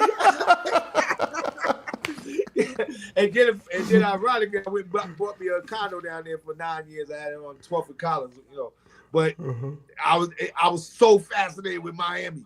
But Biz was the first one to bring me down there. And then he kept saying, "Yo, I'm gonna get your album deal." Like, Biz, shut up. Next thing you know, I'm in Burt Goodell's office. Got me the deal. I got money in Burt Goodell's office on my tour. On my way. Rhyming on stage, doing shows and shit. And Biz got the production deal. So it says produced by Biz, but me and Cool V produced the album. Oh, okay. Yeah. He produced his brother, Diamond Shell. Shout out to Diamond Shell, yeah. That's when he got sued. And I think it was a Diamond Shell record that he sung on and got sued. And that's what changed the game. No. The Alone Again? He put the I Need a Haircut album out, and he went to go get Alone Again cleared by Gilvin O'Sullivan, and Gilvin O'Sullivan told him no, and he put it out anyway. Oh, I thought the Alone Again was Diamond Shell. I thought. Nah, it was on I Need a Haircut album, and they took that album off the. I remember that because they was about to throw him in jail for that. I remember talking to Biz, and I mentioned this on the channel. Whenever we used to see the VHS tapes, and it said, "Do not copyright by FBI. You can get $5,000 fine and/or 6 months in jail." They was trying to give Biz the and/or to 6 months. I remember that event changed the whole game for Sam. Changed the whole game. Before that, it was the Wild Wild West. We was just out here. Wild West, we was just out here. I know Chris was out of control. There's BDP albums you couldn't even make today. Criminal Minded, you couldn't even make that album today. It probably cost $200,000 if you could get all the samples clear. All the James samples. All the James. We said with AC/DC and Chris, Billy Joel. Chris was out of control. He was wild. Nobody tried to sue y'all? A couple people stepped up, but not those people. The guy on Criminal Minded song, the guy Johnson, Syl Johnson came back like 30 years later, like 2008. He came back and fuck around. God bless his soul. He was on the net and he said, "Yo, Kanye, you can't be sampling my shit and don't get at me. Yo, Jay-Z came at me. Lil Wayne got at me. You can't be sampling my shit without getting." He was very in pocket with who was sampling his music. And his daughter, Selena Johnson. Yes, who's on Jive Records. Right, who's gonna know the new shit that's sampled. You know what I'm saying? So she can go into. I remember Willie Hutch said the same thing. Willie Hutch said he was in the car and his son was in the car. And they were driving, record comes on the radio, and it was this fast record, and his son said, "Yo, Dad, ain't that your record?" And it was Brother Gonna Work It Out as the sample. Had his son didn't say it, he wouldn't even. It went right past him. Right. Different. Somebody put in the comment section, Different Strokes. Yeah, that sample, Different Strokes by Syl Johnson. That's what Kanye used. It was really Pete Rock that did the beat. Right. But they used the Curtis Mayfield sample and the in the background. Way in the back. Syl Johnson caught that shit. Well, BDP was the first people to jump on that in '87. Yep. And he sued in 2008, I believe. Yep. And got a check. A nice check, I remember. A nice check. You can't, but this is on Criminal Minded. It was like an independent album. He still got a check for all the times that it was used. But let me jump up. I want to get into your new stuff, your newest music that I've heard. First of all, why do you still make music? Because I love it. I love what I do. And The reason why I made the Love album, one of the reasons, because you know I only have 4 albums in my career. I never making albums And never been my with a bread and butter. crazy gap between one. Because they never been my bread and butter. My bread and butter been my bread and butter. I never had to depend on making records, you know. So dealing with the stress, especially when I did the soundtrack to the Streets album. When I did that album, dealing with clearances and people's schedules and all that shit, it just threw me all the way off. I didn't want to deal with that. I said I would make records, but I didn't want to do no more albums. So that's why 24 years later, the Love album came out, right? But when I did the Love album, we was in the middle of the pandemic. And I'm seeing DJs doing things that I didn't agree with, such as begging for cash apps. Oh yeah, that was not receiving cash apps, begging for them. They were putting the cash apps on the bottom and saying, "Yeah, I that remember wasn't that." even a problem for me. My problem was them going on the camera, yo, who could send me $50 right now? Yo, send me $50 right now to my cash app. Yo, I'm doing my thing. It just became so fucking tacky, and it made the DJ look like a bunch of cornballs. It just did. You know what I'm saying? And here's somebody, I ain't nobody that's just starting on no damn controller. I'm somebody been doing this my whole career, took care of my whole life with it. So it looks at me different. It looked different to me than it's gonna look at somebody else. You know what I'm saying? So I didn't agree with that. I had a big problem with it. You know, if people want to send you money, it's cool. Of course they should. You up there working and doing your thing, they should send you money. But when you turn and you begging people to send it, you know, it just was something different. I was on the net from 2015 to 2014 to 2017 playing music on IG, Periscope, and Facebook, and I didn't ask for a dime. And I could have made a whole bunch of money. I could have made a whole bunch of money in the pandemic, but I just didn't. I felt like this is my way of giving back. And not saying that's how anybody else was supposed to think. There's just a way of doing things. If you wanted to get some money, you know, when the pandemic's over, you see me DJing, hire me come to your show and hire me to come do your shit. Just a little classier, you know what I'm saying? And unfortunately, it didn't turn out that way. So me seeing that made me say, you know what? Let me do something different that they can't do. Let me do, and that's when I wrote Slap Key. Slap right here, right in the same seat, right here. Wrote Slap Key. Shit came out good. I kept going. Next thing you know, the Love album was done. I was listening to the Love album. I had saw the videos. You have like 4 videos or 5? I have 9. Oh, I didn't see all 9. I have 7. I have 7 that's out from the album. I have 1 that I'm still gonna drop. The Palm Me, the reggae joint with Mr. Lex. I love that. Fire. I just never put it out. I just never put that out. But I have 7 from the album that's out. But I also had 2 videos that I have put out in the middle of the album, that's not on the album. One was on a Snoop beat, right? That was the Snoop beat. That's the Serial joint, and then there's the Free the Style joint. Free the Style was the first one I put out, and then I put the Serial joint out. Those 2 I put out in the middle of me having the album out because I wanted to throw things off a little bit, you know, give people more than what I had. And there's 19 songs on the Love album, but I just wanted to, you know, and I felt like there's no rush. Coca-Cola been Coca-Cola forever. They still promote this shit with billboards and television shows and ads and all that. And everybody know who Coca-Cola is. So what's going to stop me from promoting the Love 3 years later like I've been promoting? I promote my shit like it just came out. Right. Well, it was 2 things that stuck out to me about the album. One, well, first of all, the production is fire. Thank you.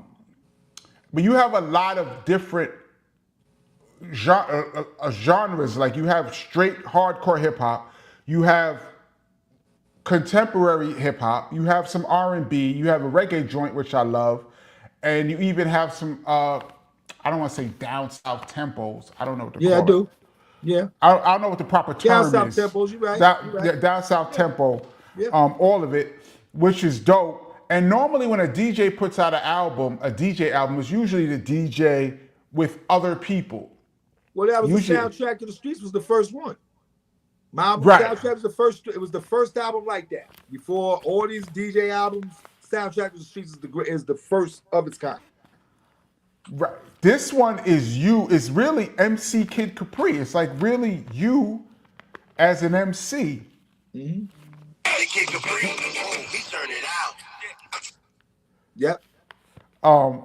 And it was dope. It's, and like if I didn't know you, I would think that you were the MC Kid Capri. Like I was saying in my epic fail. Like if I didn't know you were DJ Kid Capri and I just heard your album for the very first time, I'd be like, yo, this dude is MC Kid Capri. There's some funny songs on there too. You have a song that I wrote it down. a song about a woman, Handsome LG. woman. Yeah, that's really funny. I was like, yo. And you got this. You got a funny song about a Karen on there too, Karen. which I found really Karen, funny. why you Karen? Yeah, that's dope. And but the reggae joint I really love.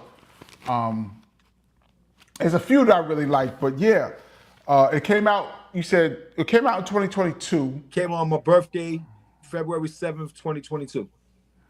and you're still rocking it. You still got stuff to put out on it. Where can people buy it?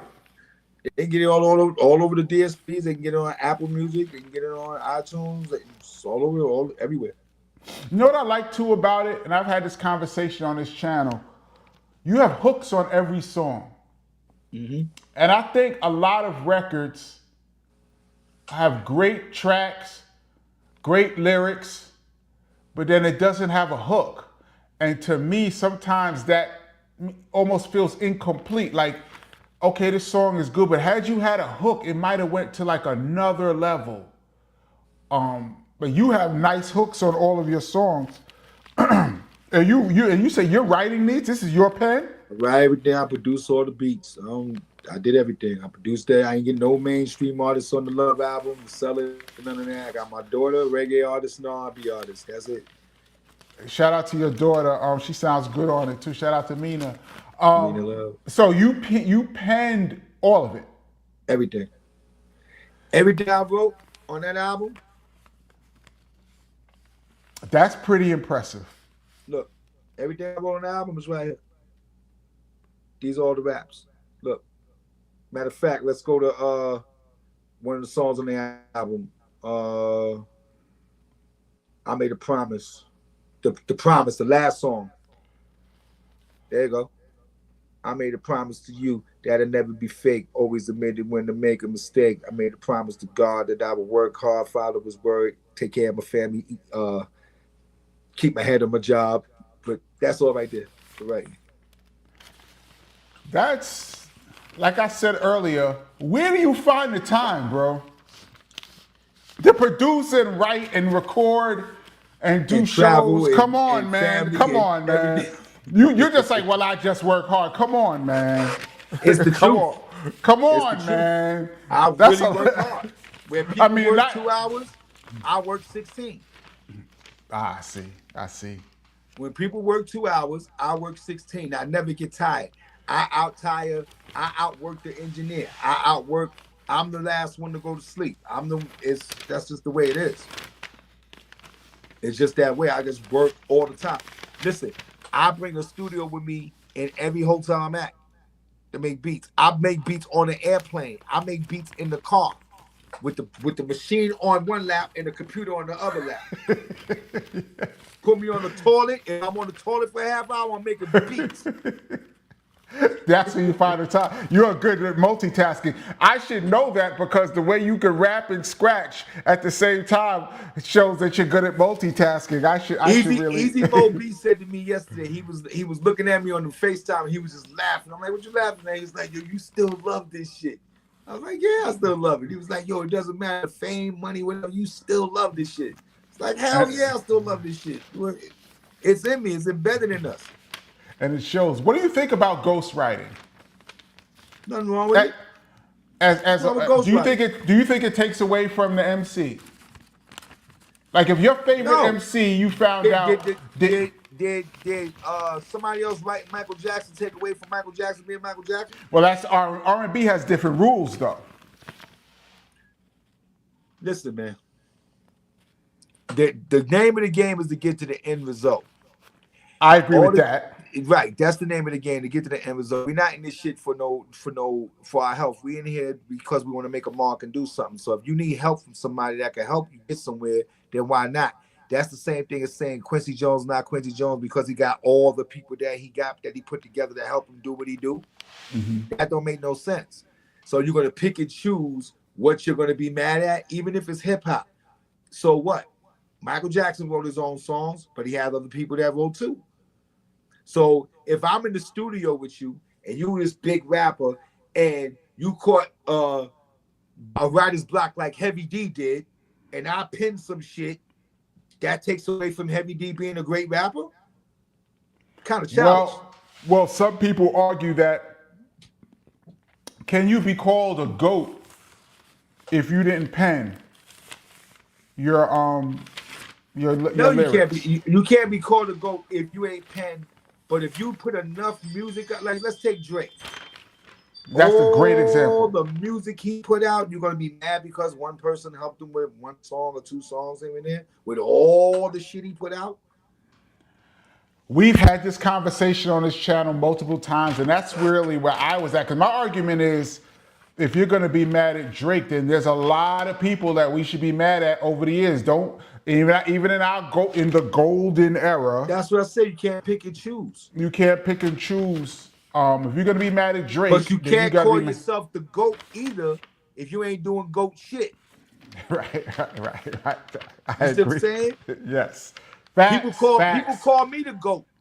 They call me the GOAT because they seen the work I put in. It ain't no bullshit to it. It's all authentic. They seen it. Now you can call me that. You might not call me that. In popular opinion, Jazzy Jeff's the GOAT.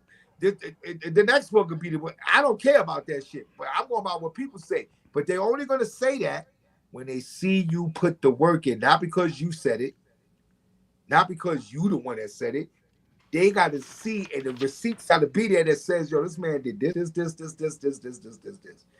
You're not a legend that contributes to culture because you've been here a long time. It's what you've done while you're here. I agree, but is it the deception that's part of it? Like, what if I went to a Kid Capri show, he tore it down, and then I found out that it was all recorded on a tape, and his man really is the real Kid Capri behind the scenes, and that's not Then really. I'm not the GOAT. How should I feel? But how should I feel riding home? Should I feel like I had a You good should time? feel like you should feel like you was hustled. Okay. You should feel like right. you was hustled. But if we're recording a project, the end result is to make the best thing possible. True. If we're on stage and you're behind in the backstage, word in my mouth on another microphone while I lip sync, that's something totally different. Because after the records is dead and gone, it's the performance that keeps you going. You're not gonna be a recording artist forever, but you can perform forever. Yes. But you also can get Milli Vanilli. You can come up there and doing some fake shit, you're out of here. It's as simple as that. So you gotta know what you're doing on that stage, and that's where it counts. That fucking stage. Because like I said, when the records is over, what you got left? Yeah, and if you can't go out there, but then again, you can lip sync. You can fake your way you can fake your way through this game if you. Absolutely, and many people done it. But yes. But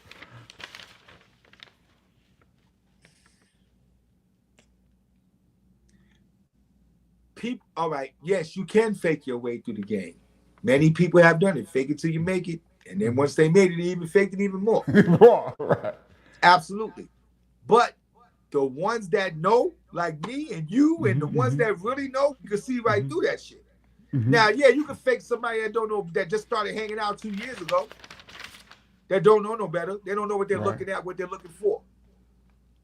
And in popular opinion, lit and nowadays is because it's crowded, not because the shit is shaking. Right. Not because the shit is crazy and everybody's having a good time. It's because your shit is crowded. That's why your shit is lit. So people have a wrong perception and a wrong narrative already going into it. That's why people like me, I give you that feeling, that all the time same feeling that it never dies. It never dies. No matter what comes in, no matter what goes on, that feeling is that feeling. I said it to you earlier. I want people to feel me more than hear me. Anybody can play these records. Nobody's exempt to playing these records. It's how you do it. It's the presentation. You know what I'm saying? So that's what I go by. I don't, everybody got their own way of doing shit. What is your stance on the technology? Did you embrace Serato right away? Or No, CDJs, whichever. I think no, CDJs was a little bit earlier. no. How did you come around? We were doing Def Comedy Jam. We were bringing Def Comedy Jam back in '06 with Mike Epps hosting. And they wanted, Def Comedy Jam wanted me to, they didn't want to clear the Def Jam records no more. So they wanted me to make the beats for the show. So the way for me to play the beats on the show, I had to use Serato. Mm-hmm. So I put my beats in the show that I was doing, and I put break beats in there. Did the show, and then I put the reggae records in there, and I put this in there, and put that. But it was really Jazzy Jeff, because I was totally against it. And the reason why I was totally against it, because if you remember, I used to have 15 crates of records behind me. I remember that. I traveled the country in my tour buses with 15 crates of records. And I liked the way I looked, running to each crate, grabbing shit at the last second, dropping it, and people seeing this, losing their mind. So I thought if I got on the computer, it wasn't going to look the same. Mm-hmm. So Jeff was like, yo, you kid, you got to convert over. You got to give it the technology. You got to, I'm like, nah, Jeff. He was like, yo, you got to do it. So when I ended up doing it with Def Comedy Jam, it was like, yeah, I ain't got to lug all these records around no more. You know, I could do 3 dates in one. I could do 3 shows in one day. It was like, oh, so many. I could break everything that's in my house that could never leave my house. I could put it all in the computer. It was so many things. I was like, all right, let me do it. And I gradually put everything in, and that's how it started. But I was totally against it. So even when it started, even with that, I would play on absolute mode. I wouldn't play on relative mode. That was the big deal about me being on Serato, is that he's playing on absolute mode where it could skip, it's like a regular record, not relative where it goes anywhere you want. Right. I mean, where it goes wherever. So that was the big thing about me playing on Serato to all the DJs. He doesn't show absolute mode because I was so wanting to be away from it doing it for me. That's why I never got on the controllers. Some things got to remain the same to me. Mm-hmm. We come from turntables. Mm-hmm. It's as simple as that. That's what hip hop is. That's what DJing is. So some things got to remain the same. I have all the turntables. I have all the new shits, all the mains, and I have all that. But when you see me in the show, you see me on the needle with the needle. I got to grab that needle. Do you think it hurt or helped the game more? It's a gift and a curse. Mm-hmm. Because anybody could jump in. Mm-hmm. At one time, everything was a club.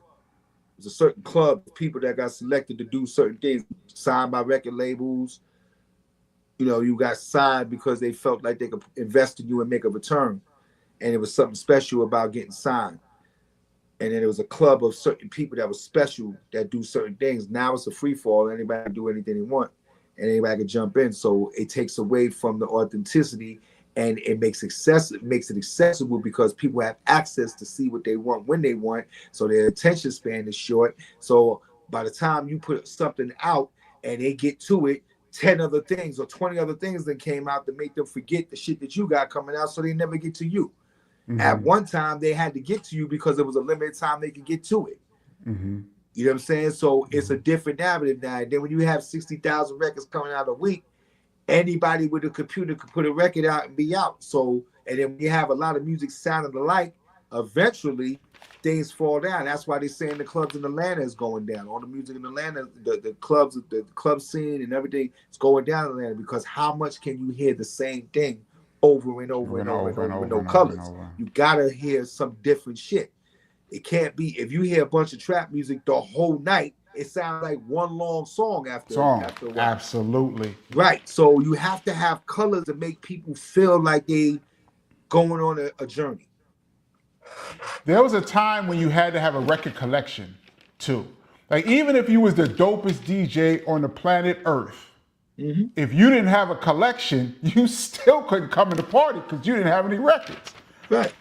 But Serato made it where dudes was buying whole downloads. Like, dudes was selling 10,000 songs to a dude for X amount of dollars, and in like an hour, you have every song.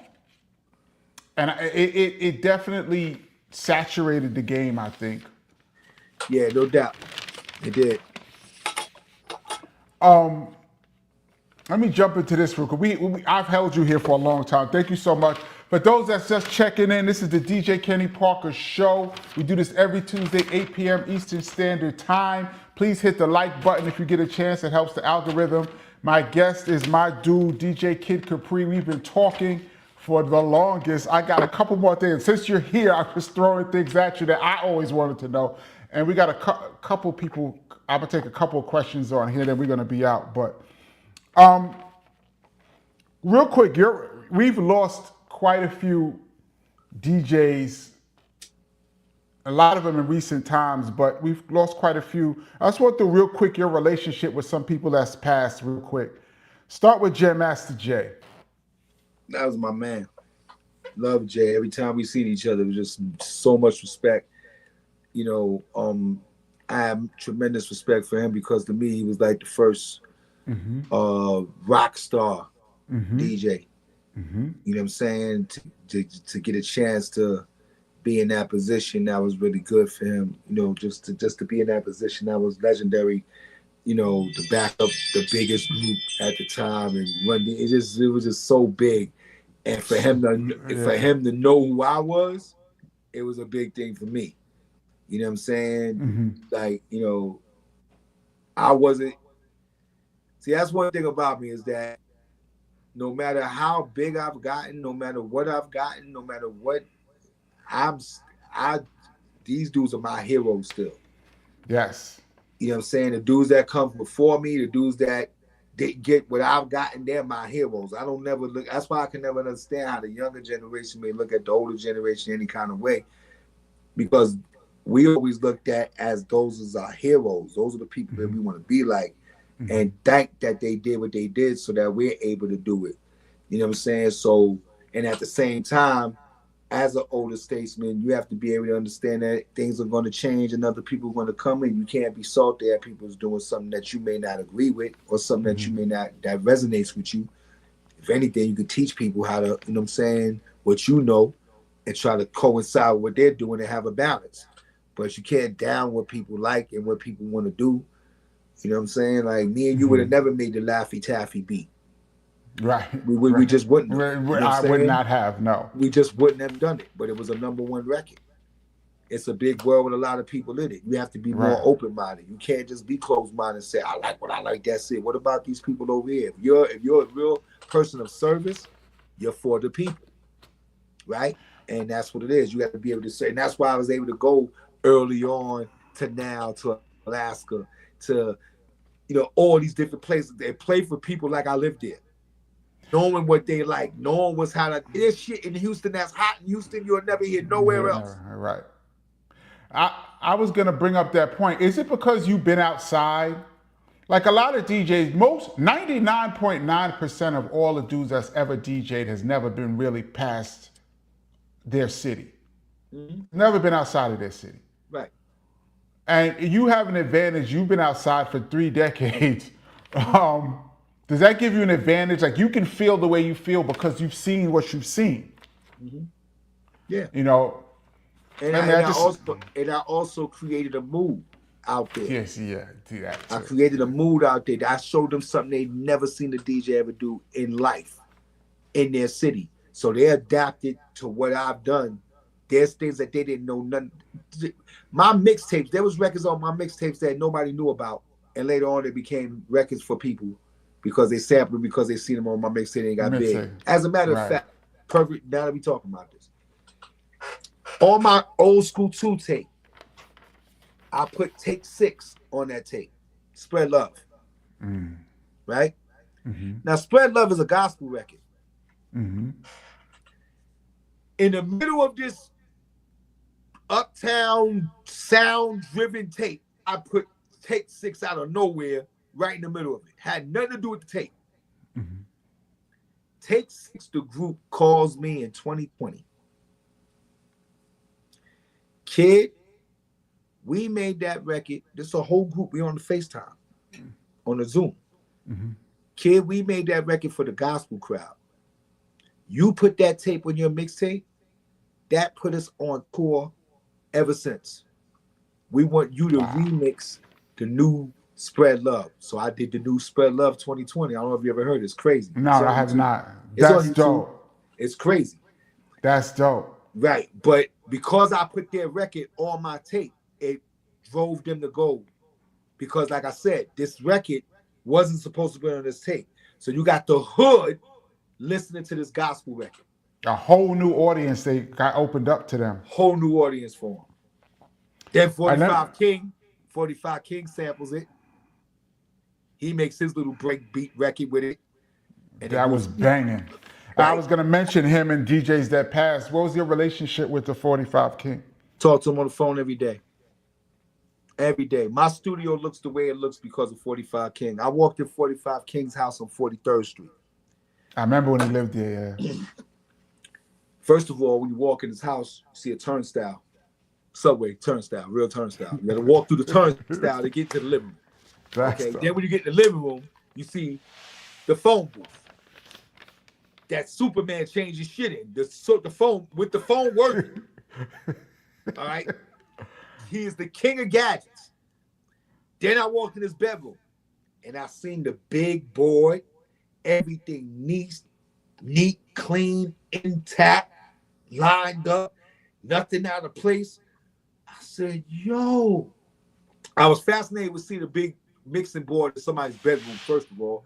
And then to see the way it was set up and how neat it was, it just fascinated me. And ever since that day, I kept my shit immaculate, everything organized, the way I filed things because of Mark. Mark would send me so many gadgets. Me and Mark talk on the phone. Me and Mark would sit like this on the FaceTime and won't even say nothing. We'll just be I'll be on here, he'll be there, and I'll be doing whatever I'm doing. We won't even talk. He'll just be on the thing. I was a very, very special friend of Mark. Very special friend. So special to Mark that when he died, he was in a coma for 4 months. When he died, I get a call from the lawyer. This man gave me 25% of all of his intellectual properties. Wow. Hard Knock Life. Wow. Every record he made, anything that does with music. He gave me 25, his man 25, and his family 50. Which I'm going to take all of that and invest back into Mark's museum and Mark's but he didn't have to do that. That's how much. That is gigantic. This tells you what kind of friend me and Mark was. And he knew you would take care of it. He knew you would take care of the legacy. Yeah. That's really dope. He's one of the most underrated producers ever and a real inspiration to me. One of the sweetest people you could meet, bro. Like just one of the nicest, just so thoughtful, just a beautiful, beautiful person, man. It was so sad. I was so sad to see him in that position. And I knew he was sick for a long time. Like, you know, it was I thought he was going to pull through because I remember he was in the hospital and then he was out. I thought he was going to pull through. I did too. Clark Kent. Yeah. What's your relationship with him? It's my brother. I'm just going down the list of people. The last time I talked to Clark Kent, I don't know if you've seen, when Travis Scott did that thing with the kid, when the little kid asked him for the autograph and he pushed him away. No, I didn't see that. That's whack. And I put something on the net saying something against Travis Scott about that. Right? Clark Kent called me with Travis Scott on the phone. And we talked on the three-way on the phone to sort everything out. And right after that, he passed away. Oh, wow. Wow, these are big. Rest in peace to Clark Kent. Wow, that's whew. Fact. We talked about Biz. K Slay. Mm-hmm. That's crazy too, because K Slay, I had caught COVID when COVID first started. Me and your brother, I had a show. Me and him had a show in New York at Sony Theater, and then we had a show in DC. I remember that. At Howard Theater. Mm-hmm. When we did the Howard Theater show, I got on the plane. When I got on the plane, there was a bunch of little wipes on each seat. I'm like, yo, that's peculiar. So I started wiping down my area. When I got home, I was sick as a dog. I was sick for at least 2 weeks. I thought I was going to die, man. It was so bad. I threw that. Then the whole year passed, or 2 years, and then me and K Slay got sick at the same time. Again, I got sick again, but me and K got sick at the same time. So I called K, well, because he went to the hospital and I didn't. So I was calling K Slay. K Slay told me, "Yo, kid, I almost checked out last night, bro." That's what he said to me. He said, "I almost checked out last night." He was like, he was like, it was almost over.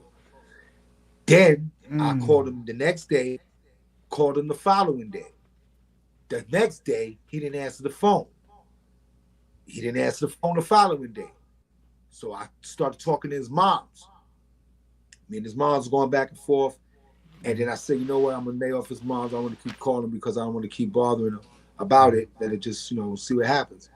The next time I talked to his mom, she called me and said her son passed away, and his manager is over his body praying, and she can't go in the room to go see her son. That was the next time I heard from her mother, from his mother. Wow. Yep. Wow. Yep. That's you was right talking to these people right up until the end. Yep. Rest in peace to him. I never got a chance to meet K Slay, but from what I heard, everyone says he was a real one down the line. Mm-hmm. Everyone says that about him. I never got a chance to meet him, but rest in peace to him. Let me jump to Notorious Big. He shouted you out, a giant shout out, Juicy. One of them lines that everybody remembers. And I just thought about that too, because Greg Knight said, Kid Capri. Like those lines, like stick out, those kind of sticks out. You got quite a few shout outs. The more I think about it, I'm doing this documentary right now. I'm really saying a lot right now because a lot of this stuff is in the documentary. Sorry, thank you. I really appreciate you giving this to us. I'm doing this documentary in there right now. There's gonna be a lot of stuff in there talking about different stuff and all that stuff and shout outs and why things happen. There's gonna be a lot of stuff. But I've been shouting on a whole lot of records. I mean, which is dope, but we don't have to go too deep with it. I just want to know, did you have a relationship with Big? Any relationship? Yeah, absolutely. I mean, I know you have a relationship with everybody. I'm just saying, we're talking about people that's passed, and I'm just throwing out names. I personally know that I saw you in a video just the other day with Dre and Snoop doing some kind of tribute to Dre. Yep. And I'm like, that Kid Capri is way out. Was that in Cali? Yep. I was like, Kid Capri's way out there throwing on deep cover. And that's the second tribute I did for him. The first tribute I did for him was with ASCAP when they had me come and play all his music on stage. That was the first time. Me, Eminem, and fucking Warren G. We had did that. But then that one right there was another honor that I did for him. And that was around the hip hop 50 time. How did West Coast people receive you? Love me to death. Same as anywhere. In the middle of the East Coast, West Coast beef, I was back and forth. Never had an issue. Even when I met Suge, he was happy to meet me. He was real happy. He was smiling, grabbed my arm, told us, man, that's Kid Capri. It was dope. I got so because I always supported the West Coast. You know what I'm saying? Always played their music, always went out there, did shows. We did Def Comedy Jam out there. Whenever I was out there, I always was mingling with people, cool. It's when you go to these other places, you act like you better than people, or you can't blend in with people, or you know what I'm saying? Like, people just want to know that you ain't they safe to talk to you and be able to be cool with you. That's it. You bring that bad energy anywhere. It doesn't matter if it's Cali anywhere. It's just it backfires. It ain't necessary. What's wrong with being cool? It's less work. It's less work. I agree, but if I think stardom just makes you more of who you really are. Yeah, money makes you who you are. Stardom makes you who you are. Exactly. The bigger you get, if you was an asshole from the beginning, you're just a bigger gonna be a asshole. Gigantic asshole. Yeah, absolutely. If you're a real dude, you're just a real dude, and That's it. We're at 2 hours. Yes, we are. Yeah, we are. I'm sorry. Thank you so much. 3 minutes. I just want to see. We got some super chats. I just want to see real quick. People, I'm going to do this quick. Maestro Fresh West. Big up my brother from Cali. No, Thank you so Fresh much West for from Canada. Oh, I said, oh, I'm bugging. I said, I meant to say Canada. I said, I'm bugging. I'm sorry. I know this already. I always say Showbiz gave me one of his records, Fine Tune the Mic, that I love so much. Shout out to him. H. Bippy, thank you so much for your contribution to the channel. She says, great show as always. Thank you so much. I got a couple more. Laylo, thank you so much for your contribution to the channel. Said, we need Capri back on the Rock the Bells cruise. Yeah, I wasn't invited this year.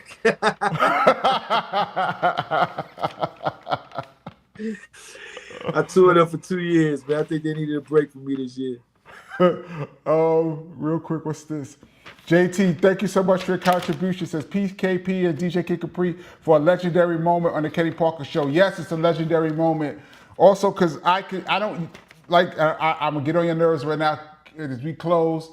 I don't like to throw around the word icon a lot. I think people use that word a lot, and I think it's sometimes not warranted. But for you, in your field of DJing, you are an absolute icon. And I appreciate you on the show. And I don't throw that word out there lightly. Lastly, Michael from Mortis, thank you so much for your contribution to the channel. Says, Kid Capri, what up, though? Seeing you rock the ones and twos for Rakim last year in Detroit was incredible. Thank you for supporting our community too. Do you and Rob plan to do any more shows in the future? It's funny. I just had a birthday party and Rakim hosted it the other day, Saturday. I had a party at a Brooklyn Chop House, and Rakim hosted it. Big Daddy, Busta Rhymes came through. Me and Rod talk all the time. Me and Rod did a tour together, and sometimes we do a show together here and there. But Technician DJs. I've seen you DJ. You DJ for him at Barclays Center. Yeah, I remember that. Yeah. Yeah. But yeah, I have fun, man, with doing these things with these people, man. All right, we're at 2 hours. Ladies and gentlemen, this was the DJ Kid Capri. Thank you so much. I'm probably gonna catch you tomorrow. We talked about that earlier. And once again, thank you so much. And yeah, I have nothing but love for you, as I said a million times. And if y'all haven't heard the Love album, download the Love album. Make sure you go get that. And the Hidden Gems album by the Hoodies I produced. That's an incredible album too. I don't know if you heard that album. No, I have not heard that. Hidden Gems by the Hoodies. Go check it. Yeah, it's a dope ass album. Yep. Hidden Gems by the Hoodies. The Hoodies. Yeah. And I like the videos of y'all. For all the visual people like the visuals, there's quite a few videos from the Love album on YouTube. Please go check that out, because I was just I had subscribe. Seen. Yep, subscribe to the Kid Capri channel. Go look at all the videos they lined up, and you're gonna enjoy every one of them. They're all dope videos. I got some new ones coming too. I got some new music that's coming that's gonna be crazy. But right now, you can enjoy the Love album and enjoy the Hidden Gems album and all the videos up. All right, we're gonna get out of here. I will catch you guys. Probably I'm gonna come on Thursday and do a live. We could just recap. I'm gonna look at the comments. Once again, thank you so much to the Kid Capri. Shout out to the Rewind crew, the hordes of people. Yes, the hordes of people that's gonna watch this on the Rewind. We got a giant Rewind crew, Kid Capri, that watch it later on. So shout out to them, and we are out of here. Peace, everybody. Later.